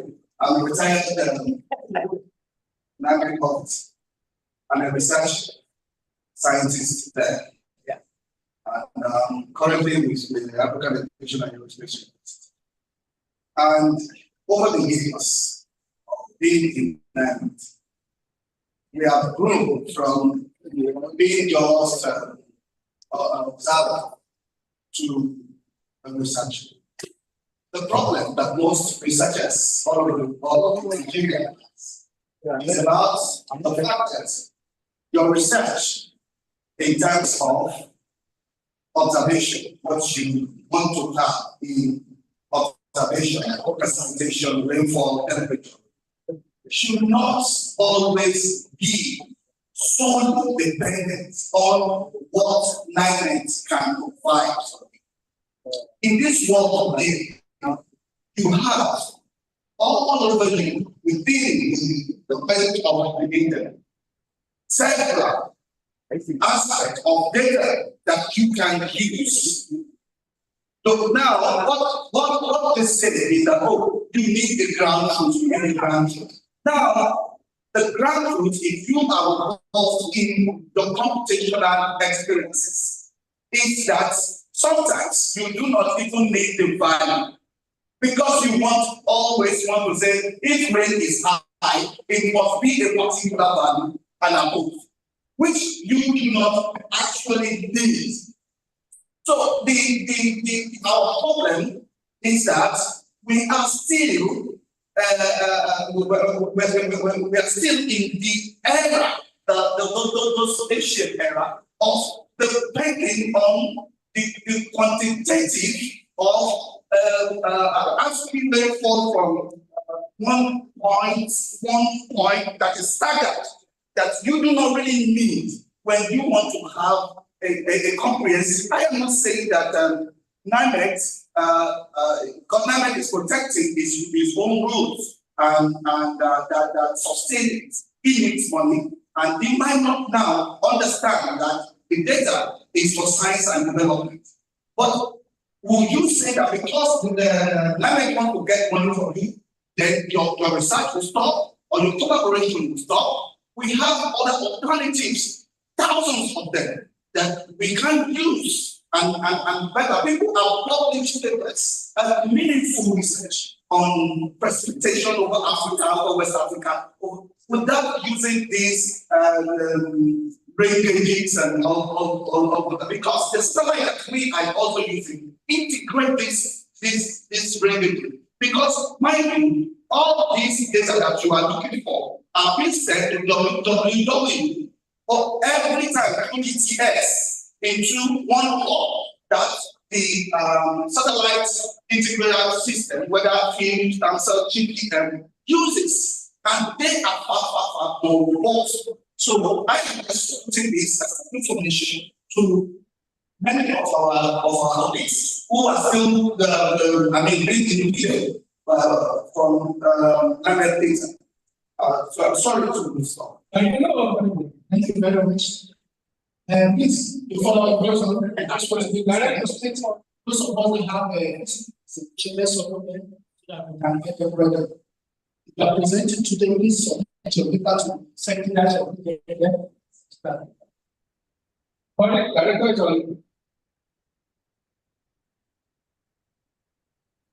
even your presentation is tomorrow. So thank you. Yes, I want to allow to you because I don't do it. That's why I'm biased. Yeah, thank you very much for project. We can what we if you think going forward specifically if we want to do work on analysis confirmation level.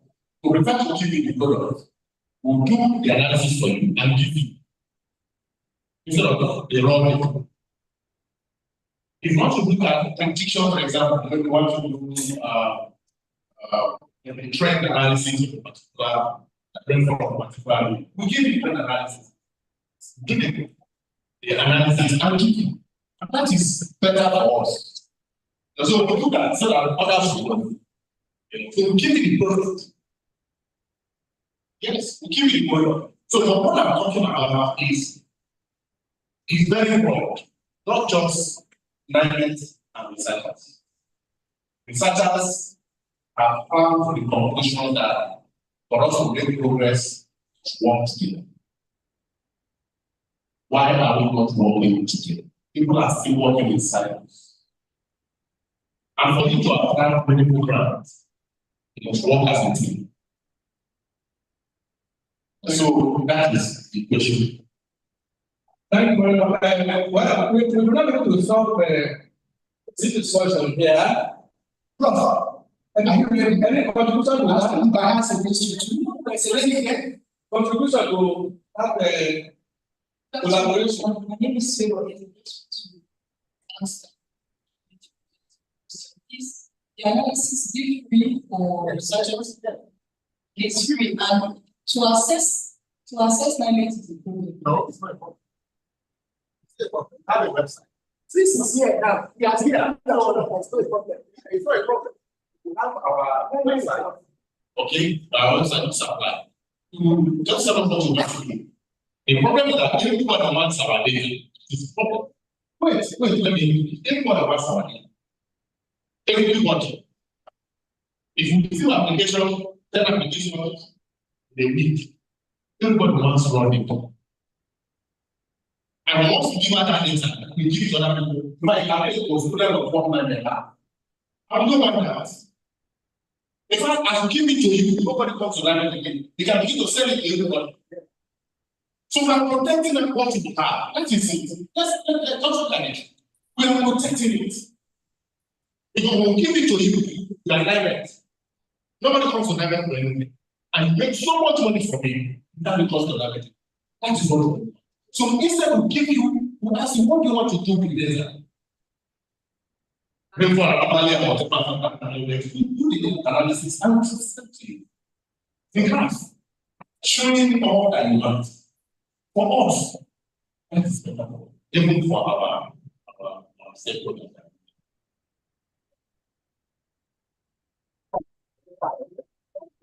Thank you. Yes, I cannot securely. Thank you. Yeah, I want to start with my vision.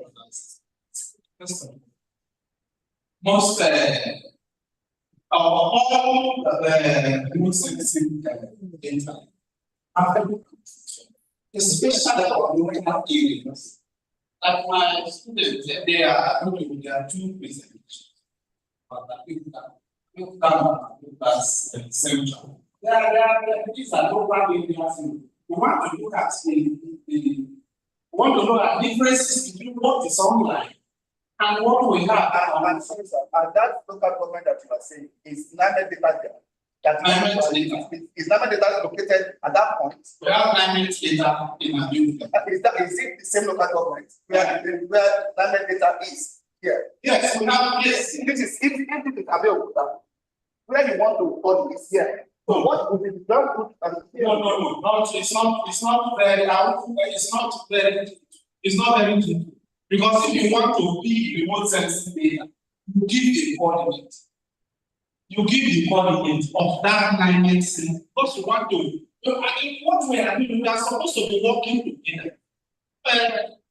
Professor Kokwe, I've talked about a situation where Ghana gave the data. And people to WhatsApp. But the issue that when it comes to Nigeria, when it comes to Nigeria, we don't want to release it. It's data money making venture. Truly. Is NMetS supposed to be making money for the government? It's supposed to be. She said, a friend of mine, previously not making money as well. She said she wanted data for the whole of Nigeria. She's working on rice production for many years. They told her about the 5.something billion. And they agreed to release it to people. And she was very glad. I said, it's because your husband has money. That's why you are doing that. If people want to work, and most people want to work, they don't have that kind of money. And for the graduate students, somebody just told me that they are charged about 20,000, 30,000. These are money they don't have at the level they will be. That's for that. So if you say if our data is not sincerely, you will not be of any use. And our uncle here they are saying that NMetS wants to do the analysis. But why is it? Why are you a researcher? You go to our place, go to bank, let's say, bank will tell you, let us do the research. Because you want to protect the data. Sincerely, what are you protecting? Everyone data that other people keep them. If you want to work, once it's not maintained, you get it. Once it's like if you waste online. And the more data that No, I'm not talking about that's the more data that which one for which remote data more. It's cheap. There are cheap data. We do get it. Yes,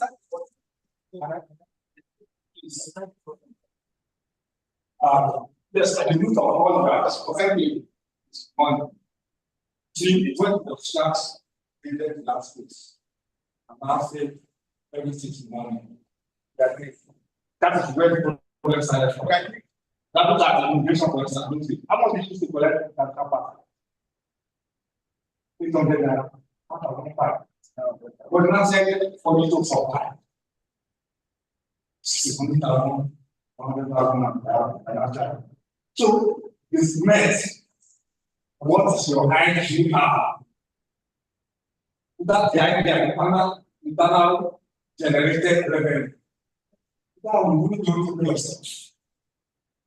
And government is only the village money that we need to operate. Because we tell you, we know how NMetS allow people to pay. It's not for Dr. Thomas way. NMetS was usable department navigation industry. No money.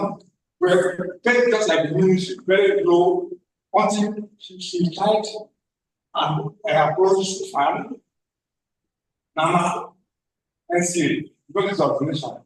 Fine, but that's what the of Nigeria. Now, Nigeria Airspace Management Agency, then NCA, Nigeria National Civil Aviation Authority. These people, they have money. Money flow to the aviation industry to them. One, landlord. NCA, the regulator. What? Give NMetS percentage until that date, because it's in charge of all the same. Fine, from today, give NMetS 9%. You give 1%, give 1%. Synaptic for 9.5 a little bit of light. Other things must also have. They are the So that's the problem. Now I hear how to compete in this. Because the man who gave collected data for engineering design and all those things, he will not come to you tomorrow. You always circulate the data among themselves. And that's why normally for students, it's okay. For some number of years, you are collecting data. So you start 5 years. Don't pay anything free. But you see the university, you say, okay, collect from 7 years to 5 years. Collect for students. After you are basic, you collected all the data. They are not going to pay 1 dollar. That's our right. You are black. And you are applying to. They are seeing all these things. So that's exactly our problem. So now we can't find some we're not talking to anymore. The office said collect shit. The collected what we level.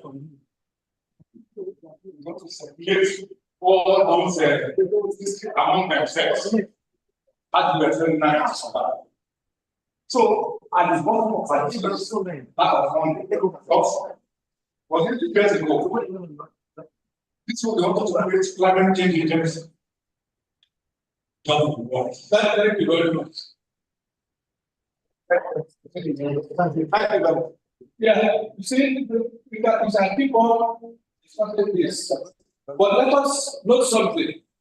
This is a house.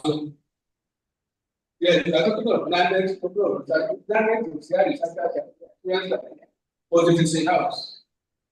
And I'm happy we are discussing this to help us move forward. You will never be defining of this system. But let us, what requires understanding. The problem is that the government is not paying the current attention to NMetS. I'm not a member of NMetS.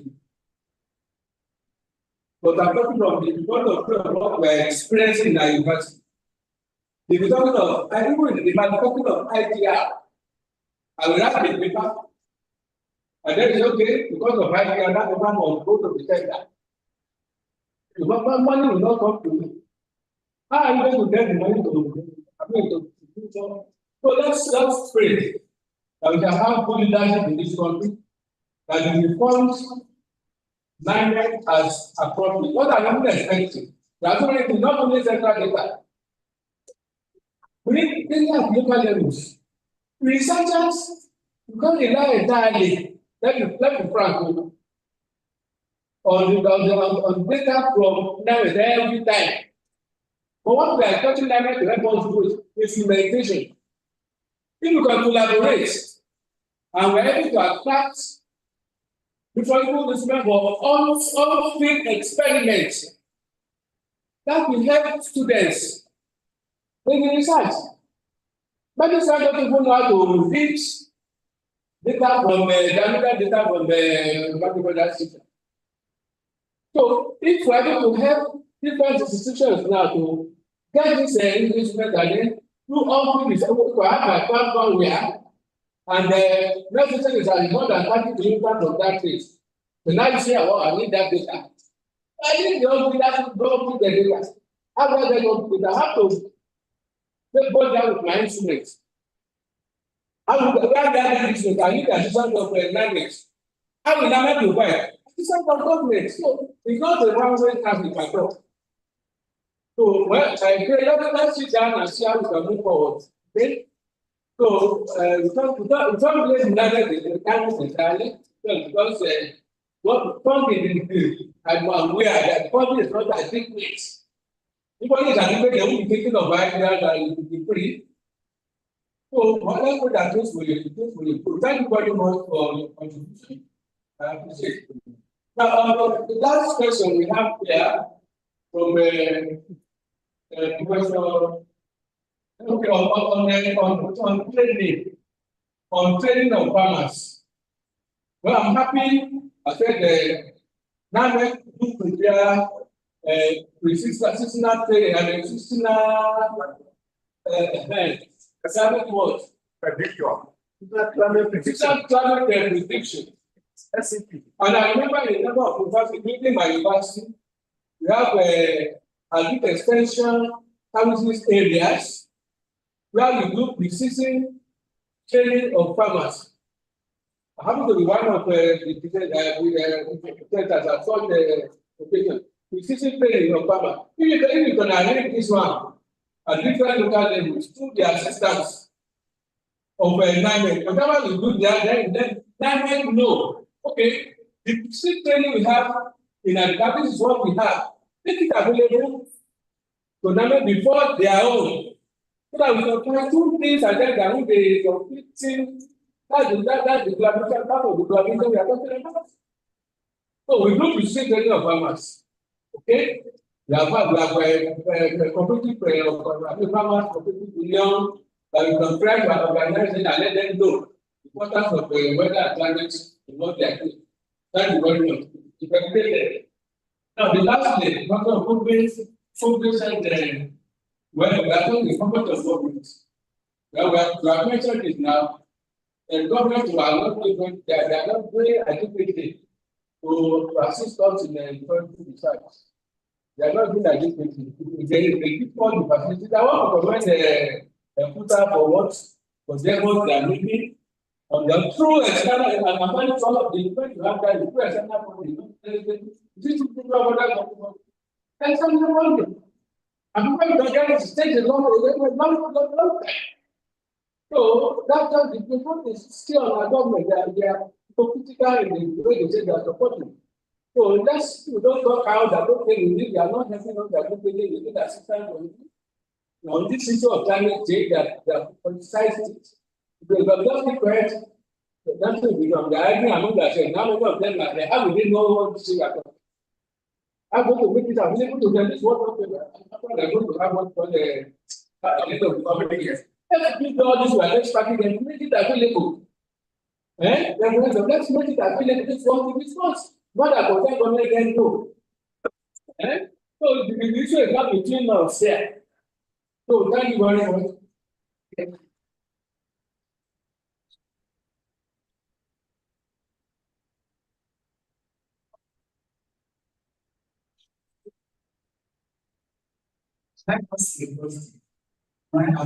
Sorry, understanding.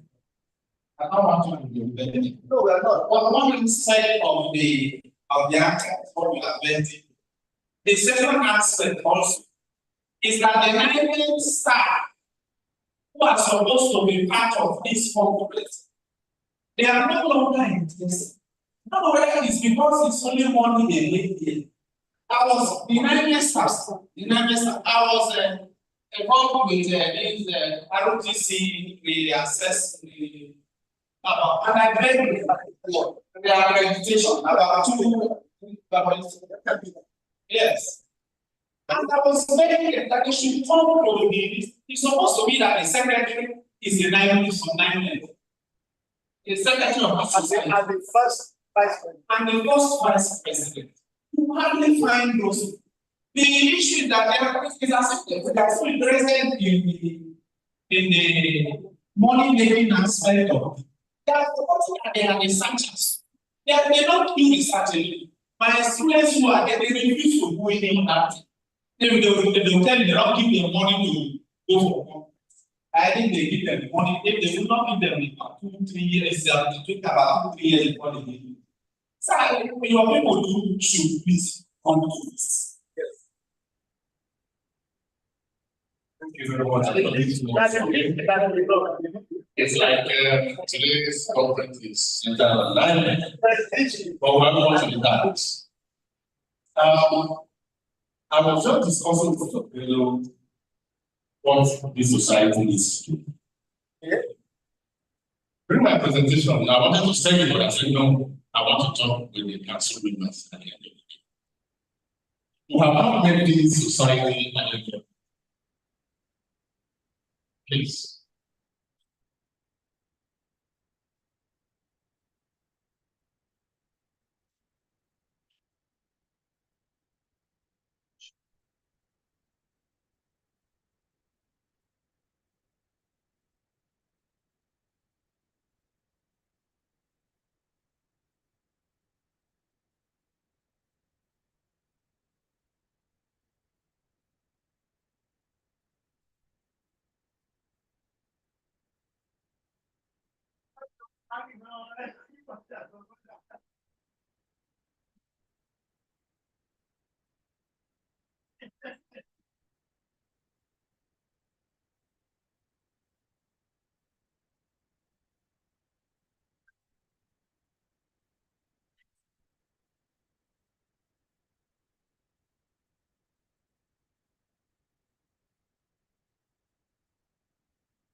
government policy of federal government policy.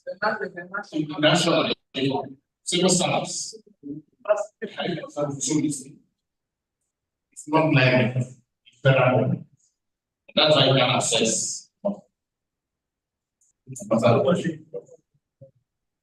Thank you very much. Yes, we have a lot of discourse about the society and also mention climate, and then mention society will not mention climate. So we must work together, fire by force. So let me also move on to the technical sessions, and we hope to do it here. But I want to also announce if you are here and then you want to give presentation to the submit your presentation there. That wait some time and we have for you. All right, now I want to announce the chairman of this session, this technical session. That will be presidents with the chairman of this technical session. Let's go on to the academic chair. Will be yes, please come up with the chair for this session. We are going to be helping us to pause this once. Yes. So, like I said, if you are here to give presentation here, please submit. So I'll go up there now, follow your names. Then you can make your presentation.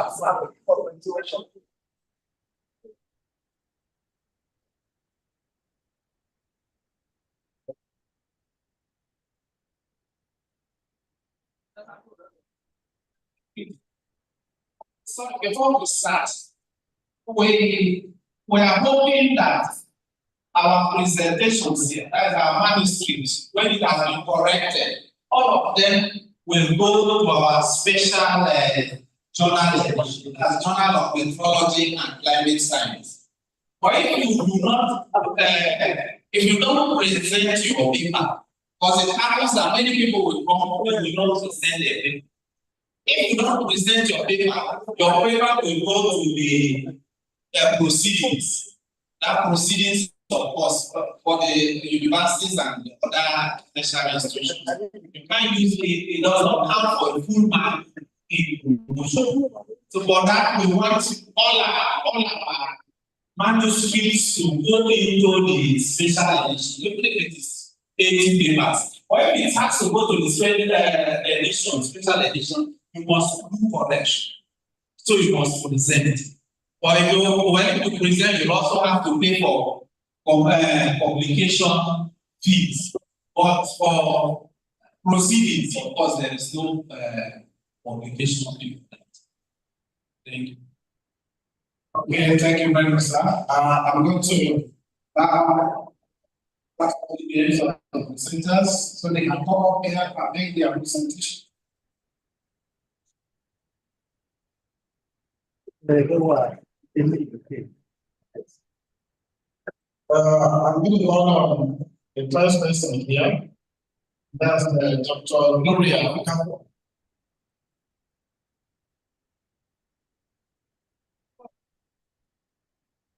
So the presentation, we have 15 minutes for presentation. I'll play the mindful of the time, 15 minutes for presentation. Then after that, I'm going to 15 minutes for presentation. Then later on, we're going to answer a question. Thank you very much.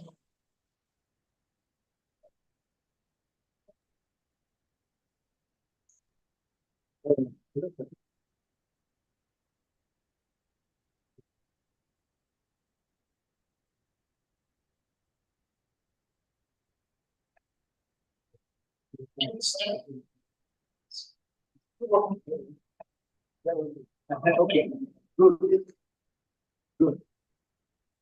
Thank you. Greetings, the chairman of this session, NMetS residents, like professors, meteorologists, students, and members attending this session. This session is on climate change adaptation and resilience in coastal communities. So following that, I'm making this presentation. Climate change adaptation strategies among rural households in southwest Nigeria.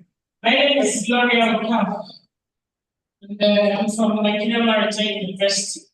We've been hearing a lot of that. Currently, really get to Delta State worry. We take an hour to get there. So in the course of my presentation, we get to see the university. But some of our graduates are here, so we and I encourage you all to please send your sons and daughters to the university. Our university also, talking about the green economy that this tech is also linked. Thank you. My presentation will go around to introduction, methodology, and results. The general background here is that from the lead speakers' addresses, the lead presenters, climate change impact has been established. And then we have seen how it's impacting livelihoods in Nigeria, particularly the Niger Delta region where I'm coming from. Our university is located close to the escarpment rivers and the Niger that opens up, flows out into the Atlantic Ocean. So based on that, one of the issues here is that we experience seasonal flooding, which affects coastal communities in that area, at least a quarter each year. So there is this coastal erosion, food insecurities as a result of that, and socioeconomic hardships. Then, of course, we have to have climate change adaptation. Said by the Professor Jay, as mentioned. Sorry, not Professor Jay.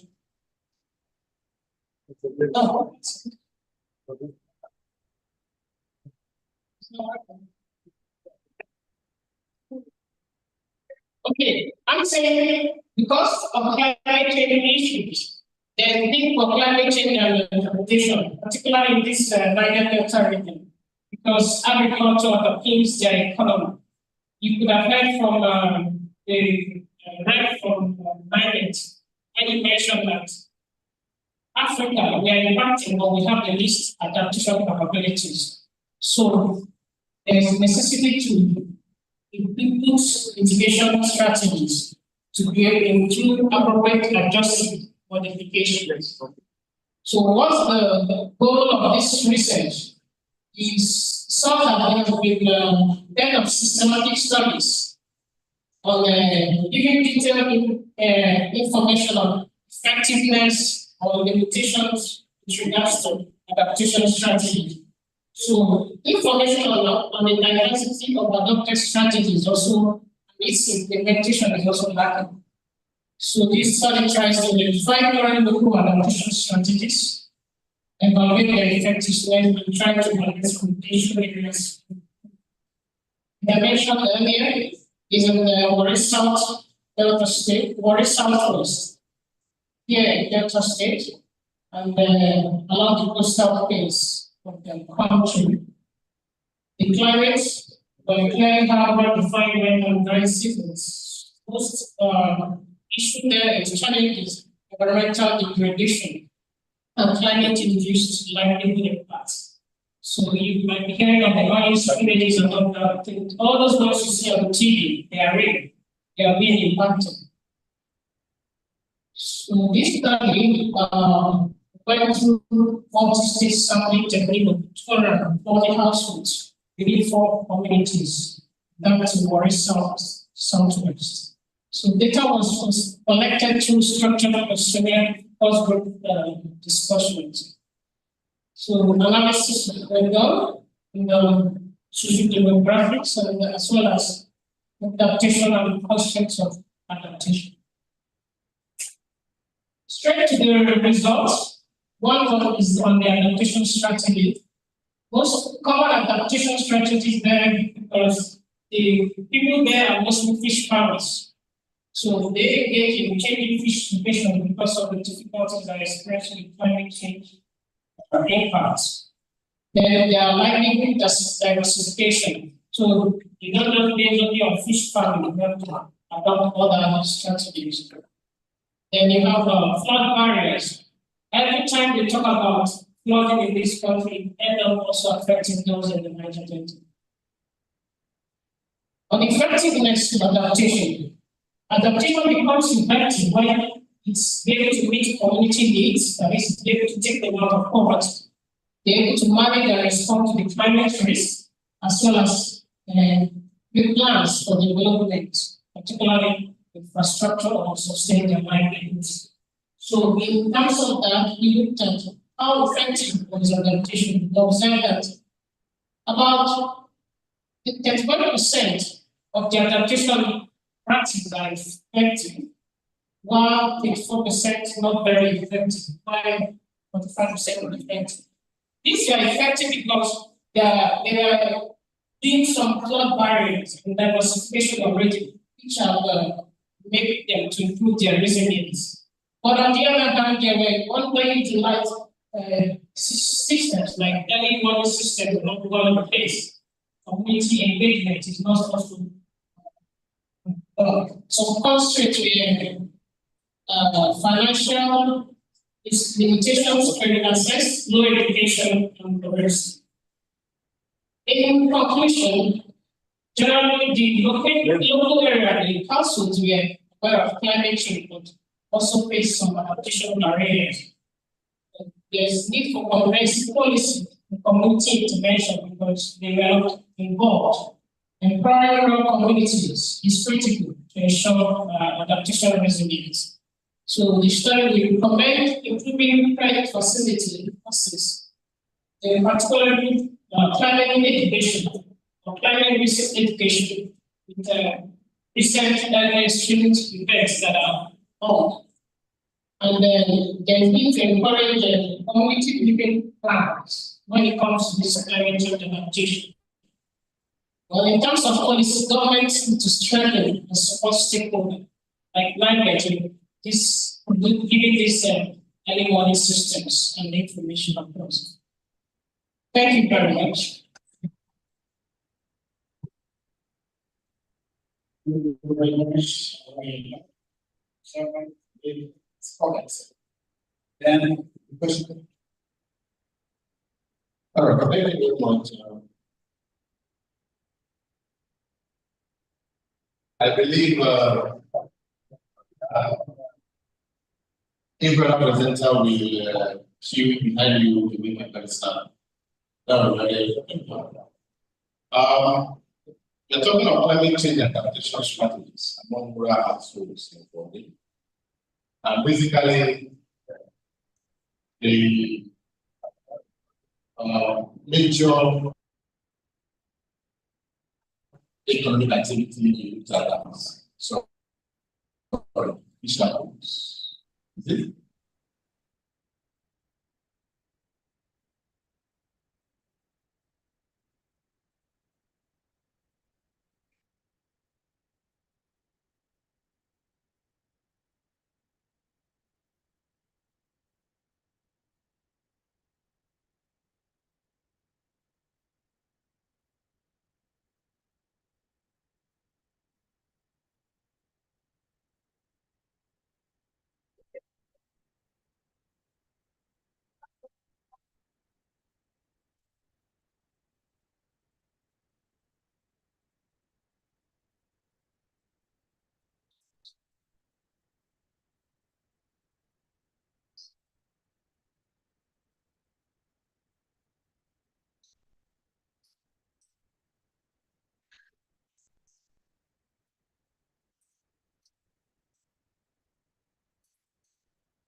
Don't sell it.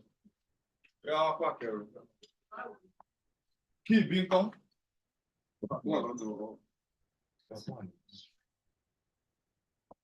I'll let you go to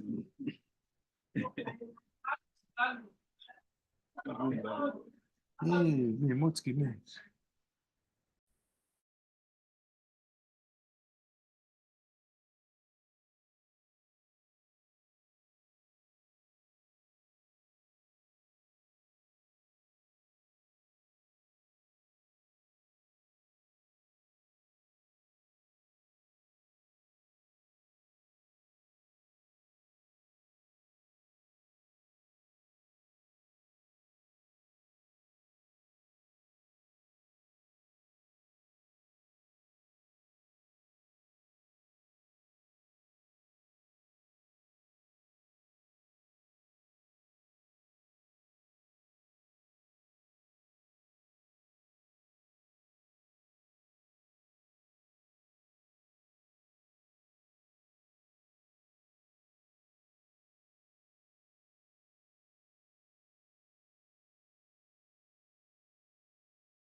Now,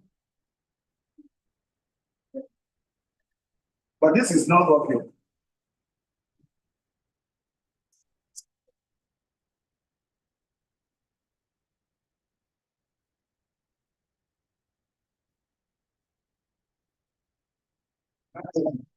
Yeah, thank you. So as I was saying, what I'm going to be talking on is the performance evaluation of real-time sub-seasonal to seasonal rainfall forecast over West Africa for operational use. Then this happened as a result of an international project called African Suite. During that project, the forecast, the rainfall forecast from the NMetS sub-seasonal to seasonal forecast wasn't available in real time. So we made arguments that for us to completely understand this sub-seasonal to seasonal forecast, we should be able to access it in real time. Before now, you will access it 3 weeks late. But during this real-time project that we call this RTP, we are able to access this in real time between 2020 and 2021. So, what are we trying to do here? It is to basically understand how well these SUS rainfall forecast to represent the monsoon complexes with a basic objective of examining the performance of these rainfall forecasts in producing monsoon complexes. So our curiosity will be can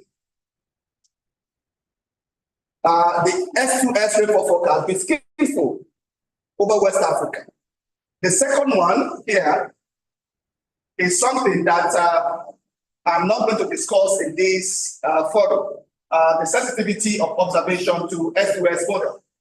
But the third one I will discuss is the model skillful in predicting rainfall climatologically, that is in the ICAST on the fly. Because as I have said, sometimes those forecasts that were made in the ICAST are whether fixed or they are on the fly. If they are on the fly, it means that the ICAST, the retrogressive forecast, is produced the same time the real-time forecast is being produced. Don't let me go there. So our data for this, we retrieve these the SUS forecast from the ECMWS hub from March to October of 2020 to 2021. And first, we got the ensemble forecast, then we got the deterministic forecast. Then the ICAST too, we got the ICAST from the same period, but the ICAST ensemble has 11 members. The observation use is not meant observation. The observation use that I am going to be discussing right now is the GPM match for the same period from 2001 to 2021. So, to be clear, our data that we have will be 15. We will have 15 start dates and 4 lead time from each start dates. And we further classify them into seasons. We have the monsoon season, which is March, April. We have the first southern monsoon peak, which is from May to June. We have the northern monsoon peak, which is July and August. And we have the second monsoon peak, which is September. So, just for you to know that this is how we got this, and that is what they really meant. It's a complicated data structure. So let us just go straight to come on board. Okay, the next slide. It is not going. Next slide, please. So, how do we tell the skill? We have to tell the skill to know its ability to produce this rainfall deterministically and probabilistically. And in utilizing the probabilistic matrix, we use the bias, the anomaly, the synchronization technique, the linear correlation technique. And in all this, we consider whether we are going to use it for each lead time, for all start dates, for each lead time, all start dates, or for each season.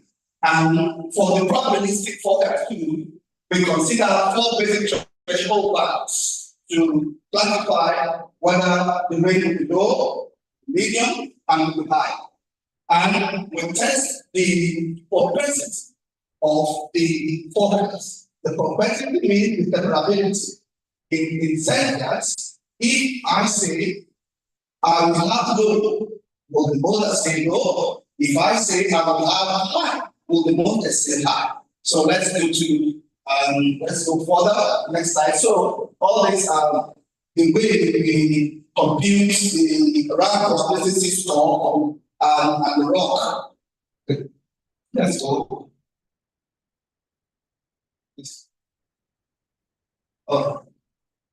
Okay. We also go ahead and classify the West Africa to Guinea forest, Guinea forest, Havana and Sahel, based on the onset characteristics as depicted there. So let's see some maps. Next slide. The first analysis that I'm going to be showing here is at the top here is the probabilistic forecast and the probabilistic forecast of rainfall greater than 100 MV. And the practical representation of that forecast is observation. And if we look at it critically, we will see that the model is able to capture the bimodal in the south and probably the unimodal in the north, which is basic for any model confirmation. So let's go to another slide, please. This slide is showing the bias of the rate. And when I say bias, we mean error for all the statistics for each mean time. Every month that is under investigation. And the key highlight is that we will see that the model before and after August and June is in the southern area here. 2000, this is 2020 and 2021. I'm sorry, you can see that it is very bad. And apart from this wetness here, over this area, you see that the north is always flat in the water. Can we move forward? This is the also a very complex one. It shows the yearly variability, which is anomaly of the model. The model is in dot boxes and the observation are the blue bars. So the green ones we will discard because that is transient. So this sync is the what we call synchronization. The synchronization is showing you, irrespective of the magnitude of the model, is if the model is high, is the observation high. So this is the percentage of synchronization, irrespective of the strength of the observation. So we could see that the model really captured the seasonal variability. Next slide. Yeah, this one is showing the correlation of the ensemble mean correlation of all targets for each unit time between the model and the KPM match. And we have 4 highlights here, which I will discuss. The first thing is that the anomaly showed the lowest correlation, despite the fact that the Sahel is always here, showing that it has the better correlation across all the examined years.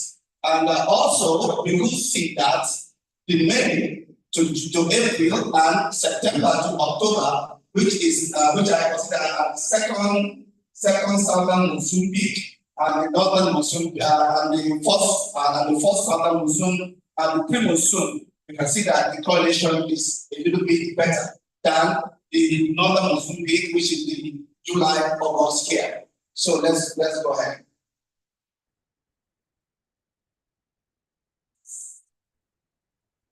Also, this is the correlation of all studies at each time. This is just to show the sequential performance of the model in the decades. Because the school of thought is that the first lead time, the early lead time, is always better than the last lead time. But we could see that that might not be the same, that the descending pattern of correlation strengths increasing or decreasing across the lead time for all the regions considered. Can we move on, please?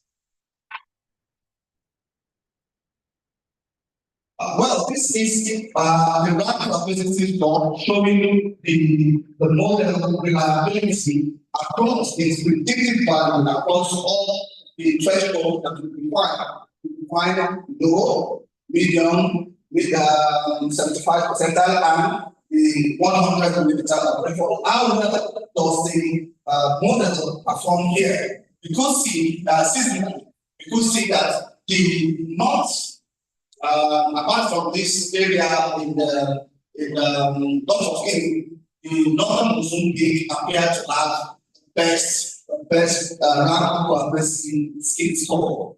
And can we move on this? This is also in all the time, and each all starting and each time the rank best score. What we can see here is that the reliability is weakest over the Sahel, as shown in this blue line, and strongest over the Gulf of Guinea. However, apart from this Sahel here, and maybe the Gulf of Guinea behind us, it is also not sequential in the way it increases or decreases in scale. And we go to the last one, I think. This is the propensity map, which we call ROCA, our 76. And what we consider here is the area under the top. And this area under the top of ROC tells us the separability power of the model in predicting rainfall anomaly over each lead time, which we call the decade. And this data, what you can see, is every 10 days. So, and as what we can see here, and not sharing, this is the data 1, data 2, data 3, data 4, is that although the first lead time here is sequentially, yes, I'm almost done. We can see that the separability scale is highest in indicator 1 for Sahel and the Gulf of Guinea, and they are sequentially decreasing as the lead time is increasing. However, in other areas, it is not the same. So, in summary, let me move to summary, please. Summary: we have seen that the incidence of EF generally captures the spatial and temporal characteristics of monsoon rainfall. We have seen that the model is strong, has strong ability to replicate interactive activity in rainfall anomaly. Deterministically, we have also seen that the correlation analysis highlights significant differences between regions with model showing scale in Sahel. And on the average, the model achieved approximately 80% immunization across all regions, regardless of lead times. The last slide. Yes. The RAP probability score also reinforced the fact that the model competence in predicting across the threshold. And lastly, we do see that this type of analysis is essential in methodological verification. That is what is needed to support the development of more reliable endpoints for application across all West Africa. Thank you for listening.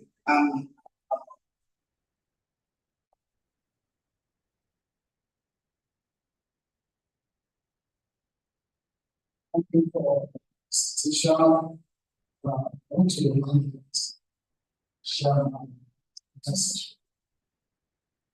Thank you very much. If I had I've called attention to it. We are shooting your time, but I know it's a very technical one. I needed to make your point. I think not the first time meeting you, so I know how it is in life. But here I'm wearing a rush. And the shoe I'm wearing is to decide not just what you're doing or what you are presenting. Of course, you are aware that you have difficulty in appropriately representing high frequency climate variability models. I will find out how you work with resolve this. You also know that sensitivity of forecasts to initial conditions is a good and late of that indication.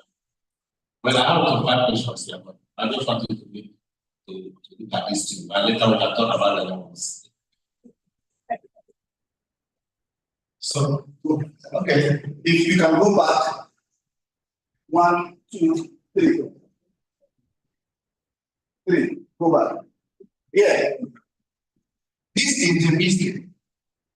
We did this evaluation across board, not to be spreading the model and not to overpower the model.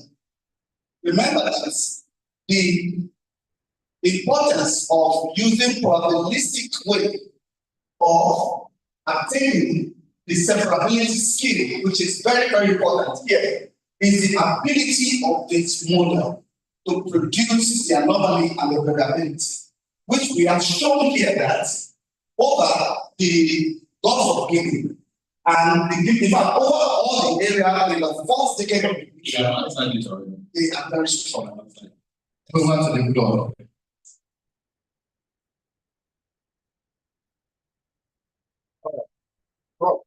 Yeah, no problem.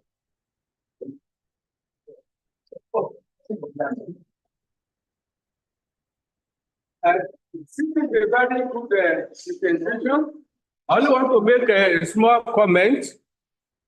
I heard the presenter say correlation. There are 2 types of correlation: qualitative correlation and quantitative. But when I say correlation, what is the coefficient? Doesn't arise here. So those measures in the other disability, like qualitative correlation was carried out. This kind of correlation. That doesn't, it's a very good percentage. Thank you very much. What is statistical that will be? Can I? Okay, I will answer all of them. Sorry, sir.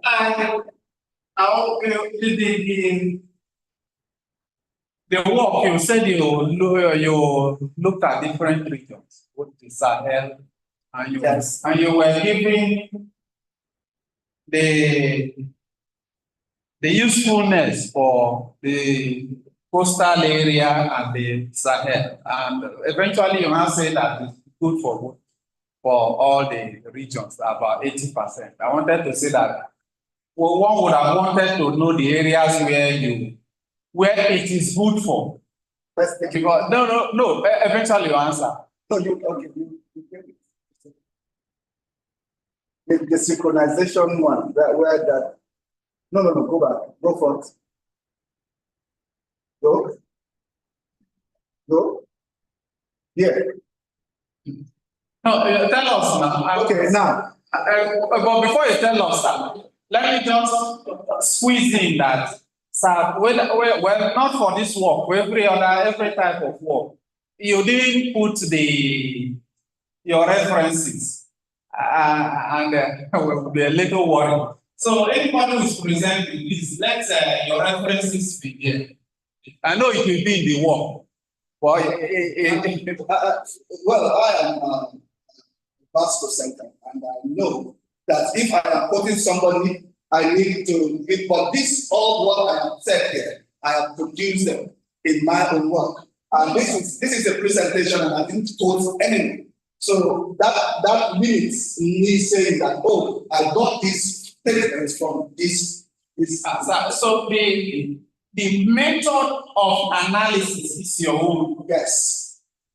That's wonderful. Yes. You did not look at any other analysis to prepare this method. I have looked, and I have produced, and it has been published. We need that.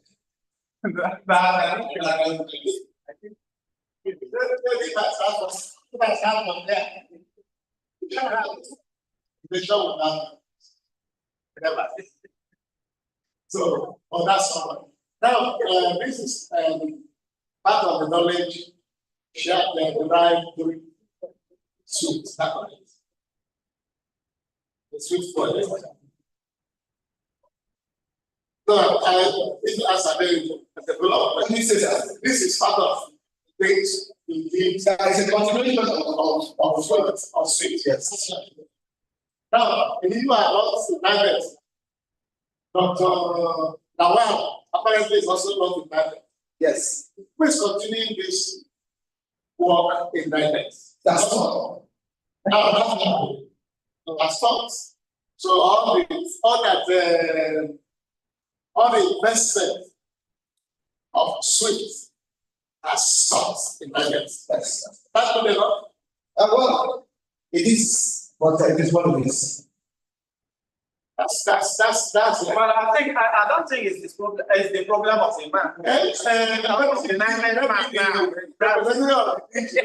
I know how much the motivation I was involved in.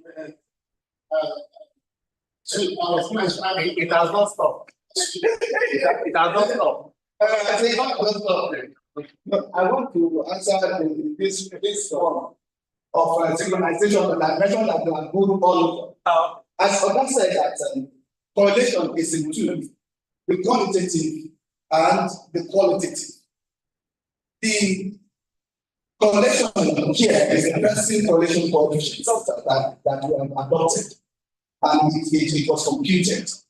And this is a part of making sure that the response of correlation does not diminish the value and scale of the model in the anomaly. That is why we consider what is called synchronization method, which is from Mistral 2001. So to ascertain the references. And it is based on, it is based on the temporal attributes, the sign attributes of deviation, instead of the magnitude attributes of deviation. If you say that I am going to deviate by 1.0, and you say you are going to deviate by 3.0, we are the same, but our magnitude is not the same. So, and that is what synchronization is all about. And when you consider that, the model is to do everything. Thank you very much. Please let us answer me. We are waiting for the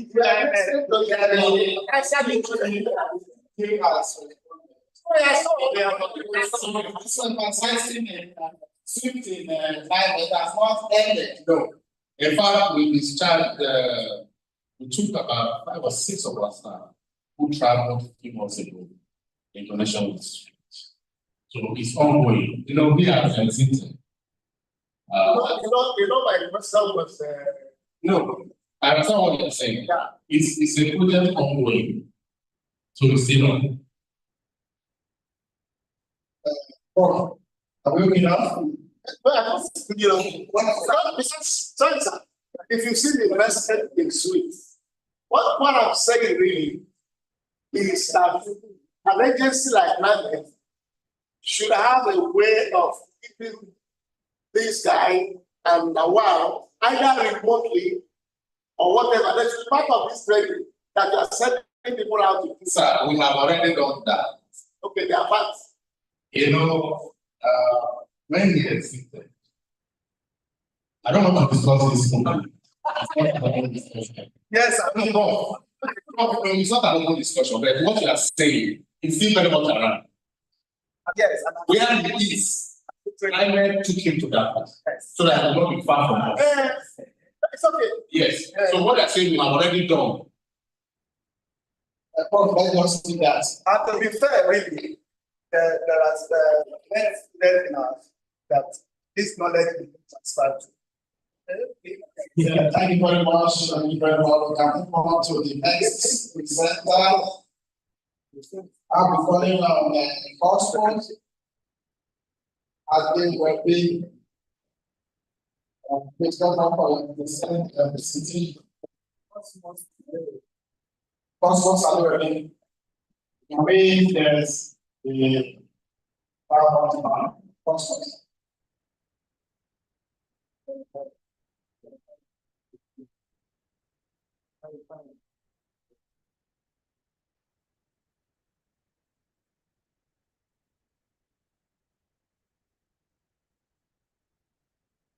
Yeah, we found out which team.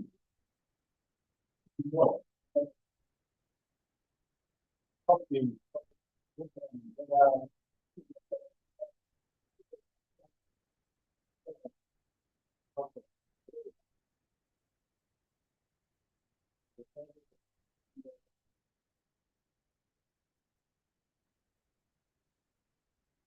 Good afternoon, Mr. Chairman. Good afternoon, professors, management members, students, and everyone.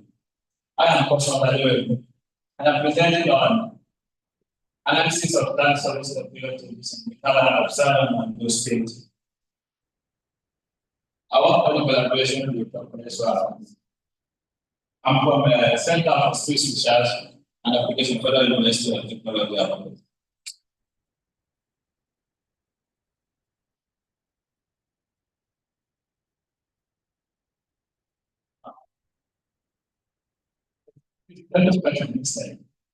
As discussed by almost every presenter, the impact of global impact of climate change.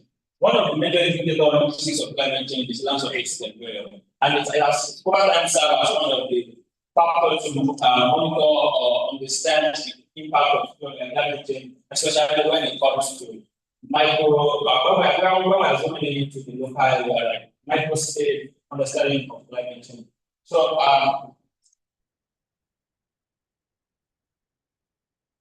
there has been an observed global uptrend in the value of LSC globally, and there's also a case of global sentiment development because of the dependence of people in this area. I mean, my study area now on forest resources. As they engage with the forest in order to meet their daily needs and their developmental needs, their engagement has impact. It has impact on their land surface temperature and invariably on the climate of the region. And as you can see, this engagement of the forest is also results in changes in the sediment structure or the sediment style of the area. And I will later talk about the other I'm talking about this study area. Also, there are jobs that have been done have shown that hinterland that is experiencing it a lot than termite that is diversity occasions.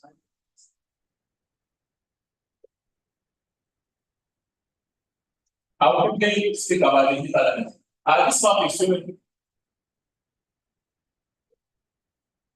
the map showing the hinterland of the southern Ondo State. The hinterland of the southern Ondo State is the extension that are not primarily part of the coastal part of Ondo State, but they are back country of the coastal line. And this alignment.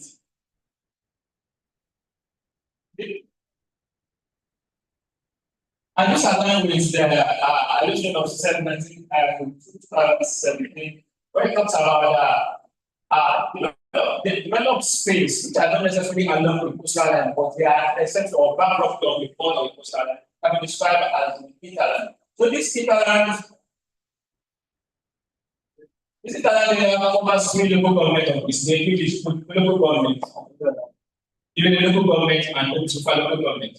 And these three local government also form the bitumen belt of the state. So the interest of this work is to understand the value changes in land service temperature by this area, and also look at how the structural change in the structure of this area, the structural configuration of this area affect the land surface temperature of the area. I will quickly go through the approach.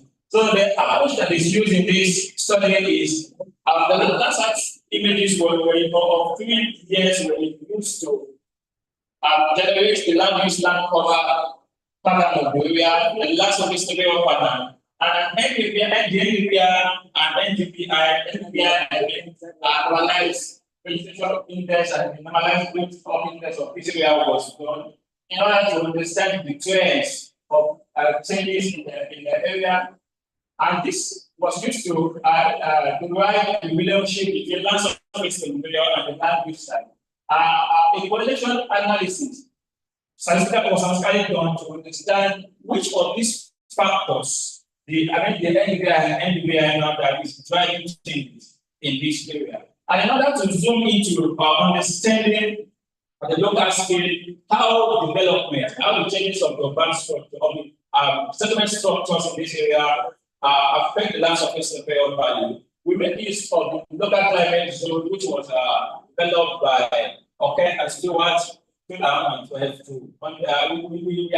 The approach was adopted to understand the distribution of urban settlement.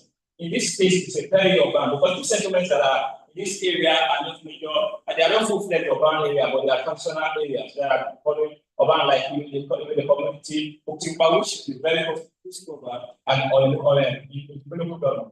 These three communities were adopted and using the land surface, the SCP were able to structure them into different zones and try to understand the value, the mean and maximum temperature value that occurs over them to understand how changes in these different structures impact the to draw inference that this how they impact the local LST value of this. So it is dependent on the relationship between the land surface temperature and the peri-urban structure type of the area. I will quickly highlight the results. So the first the pattern, we can see the pattern that there are changes. The high temperature region is more that was depicted in orange model. We can see that the change from 1984, 1999 to 2023. The highest mean temperature was observed in 2023, and the lowest mean temperature was observed in 2021. And this aligned or correlates with changes that can be seen in the structure or settlement of the region. On this settlement of this region, I have there's a pie chart that we came up with. This pie chart shows the differences in how the classified land cover changes. You can see that the text in 1999 then in 1984, the this region covers the this vegetation region covers 73% of this region.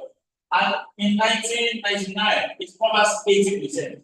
This is an interesting situation that we're trying to understand. And while we have speak with people in this region, we understand that in between 1984 and 1999, an afforestation project was done in the better part of this hinterland, especially those areas covering the reserve area of the Oluwa reserve area and the Sata of the reserve area and the extended of those areas.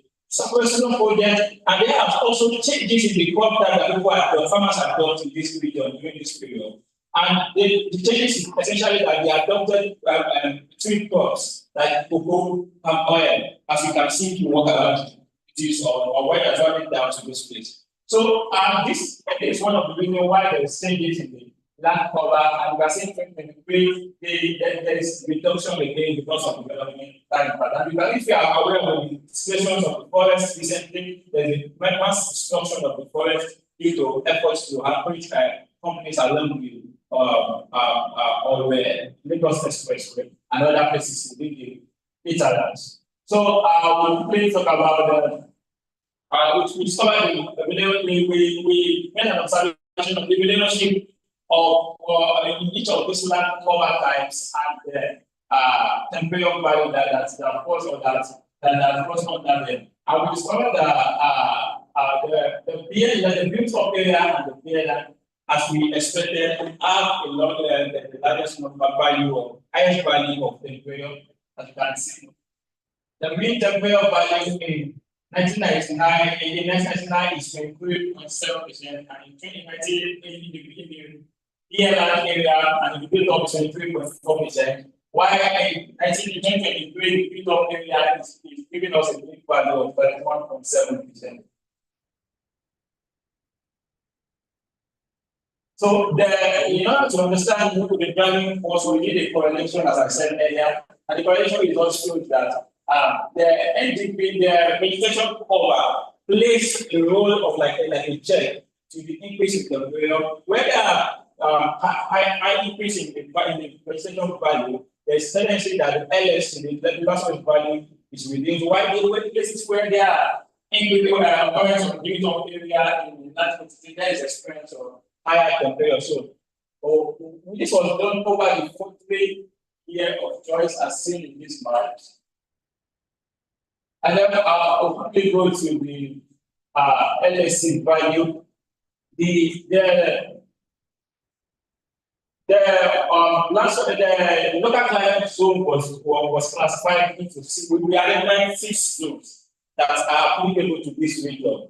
And this season is we have the bare soil sand, which are usually they are not featured, they are not really they are featureless open soil landscape, and we have the bush and swamp, which are open areas of bush and swamp with short streets, but they are usually on impervious ground, areas that have either concrete ground or hard ground.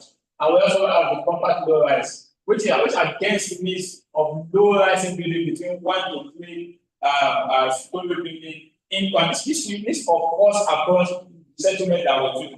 As you can see, we pass through this up to part of it that we are currently most houses they are in between 1 to 3 story building there. So this we will also treat as car. There will have the density, which are every wood landscapes. There will have which are green natural parks or places with field, then there's fasting which is places where there are distances between they are not really clustered buildings. So we come up with a map using the Google Earth image, Google Earth engine to generate a map of this distribution of these zones over each of the community. And you can see Odigbo or in the local government that we have Otigbo in the local government, and we have the local government.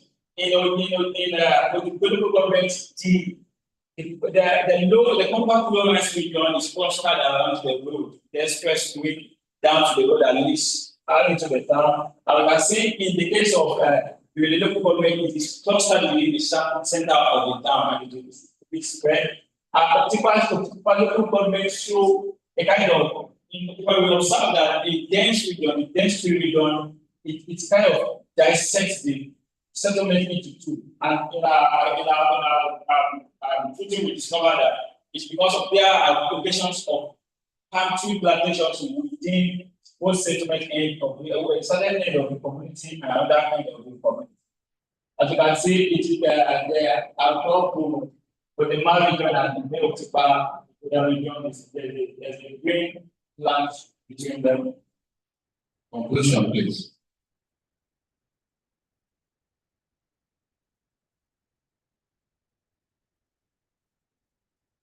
What we generally observe is that places with more of settlements tends to have a higher value of land surface area, and places with less of impervious land have lesser land surface area value. So we concluded that the land use cover so land use cover and place price upward trend in of area and approaching the land surface area value.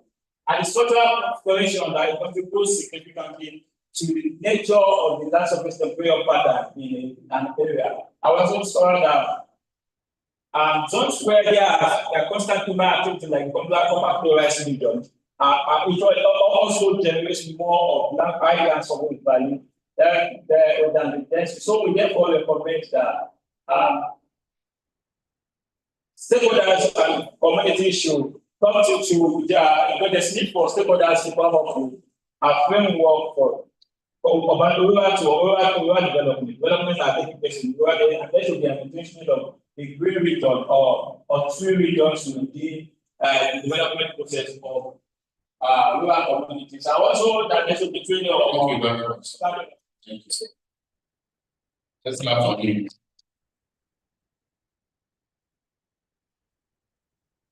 Yeah,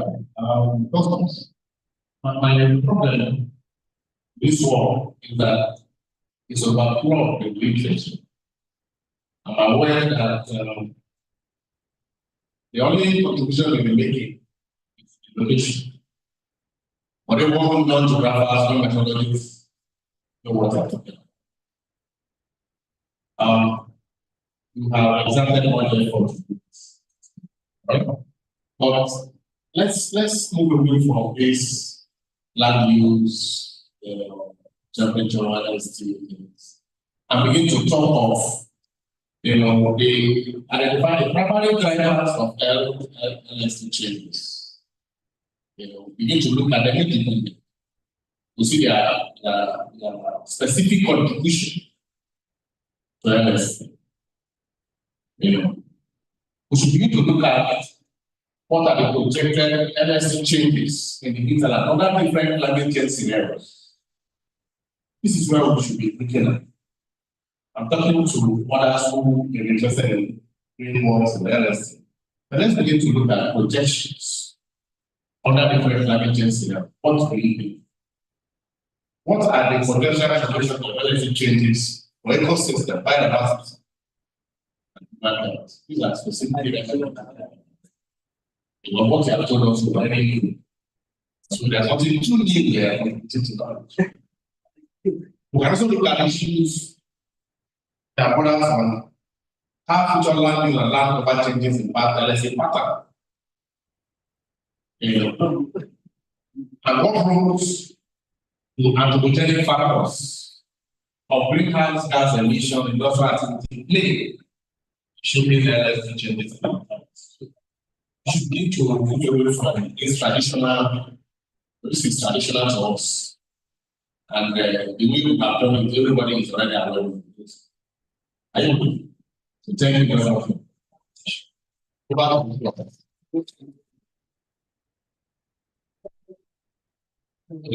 Any question? It has not. Oh, is there anyone? Okay. Questions? Yes. Not questions.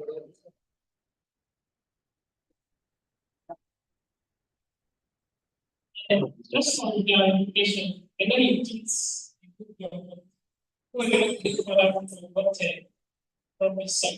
it's difficult First, I'll ask what line cover data did you use? Okay, you also mentioned you did the classification of the DRP, right? You used the DRP, right? Do you hear me? I said, what land cover data did you use? Landsat. Because classifying such area is a very company. Before you launch a projection, they'll pay a lot of money. No, we use other SRTF data. Yeah. Other resolution data. But the main thing is to know what kind of land cover data you use.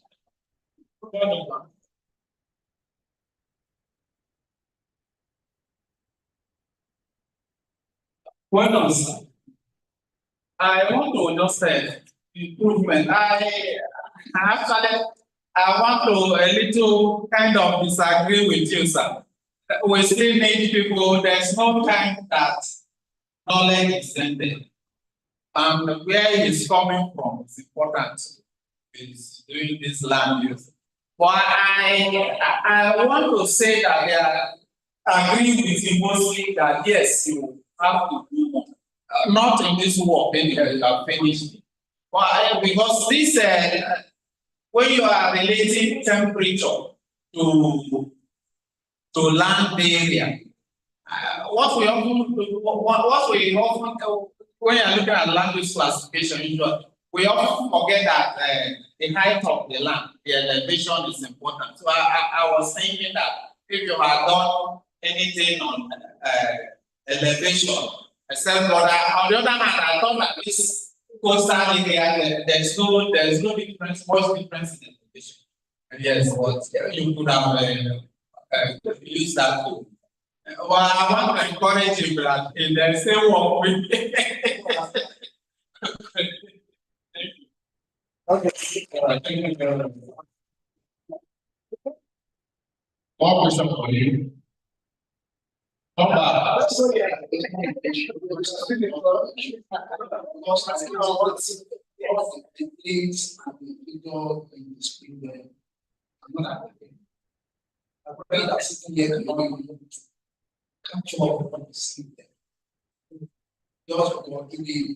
So next time, those people that are receive clear.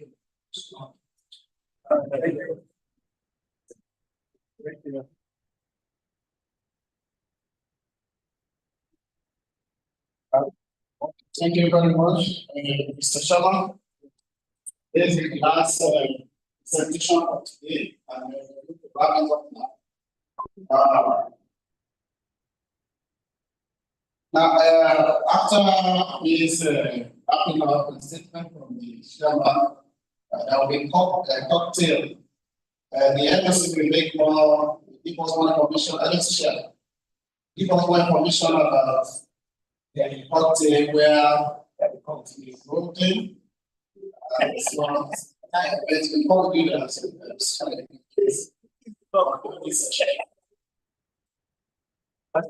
Thank you very much for this.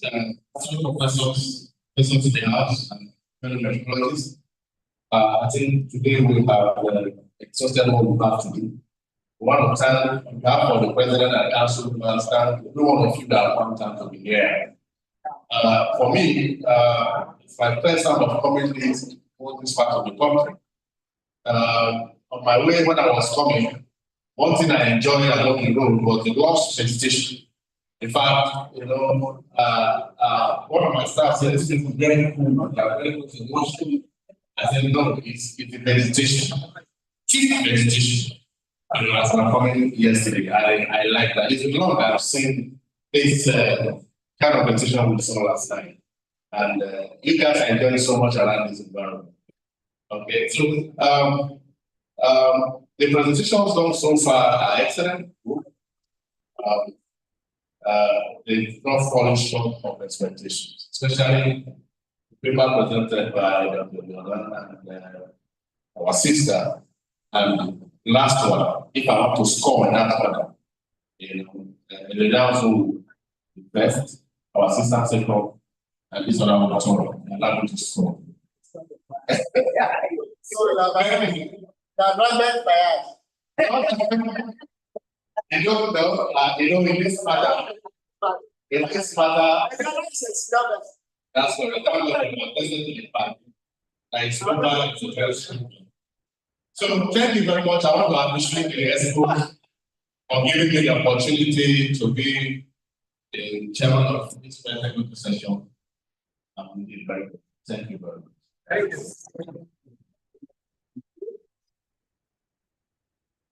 Thank you very much.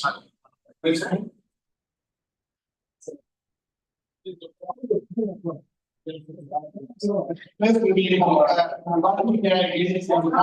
by 9 o'clock.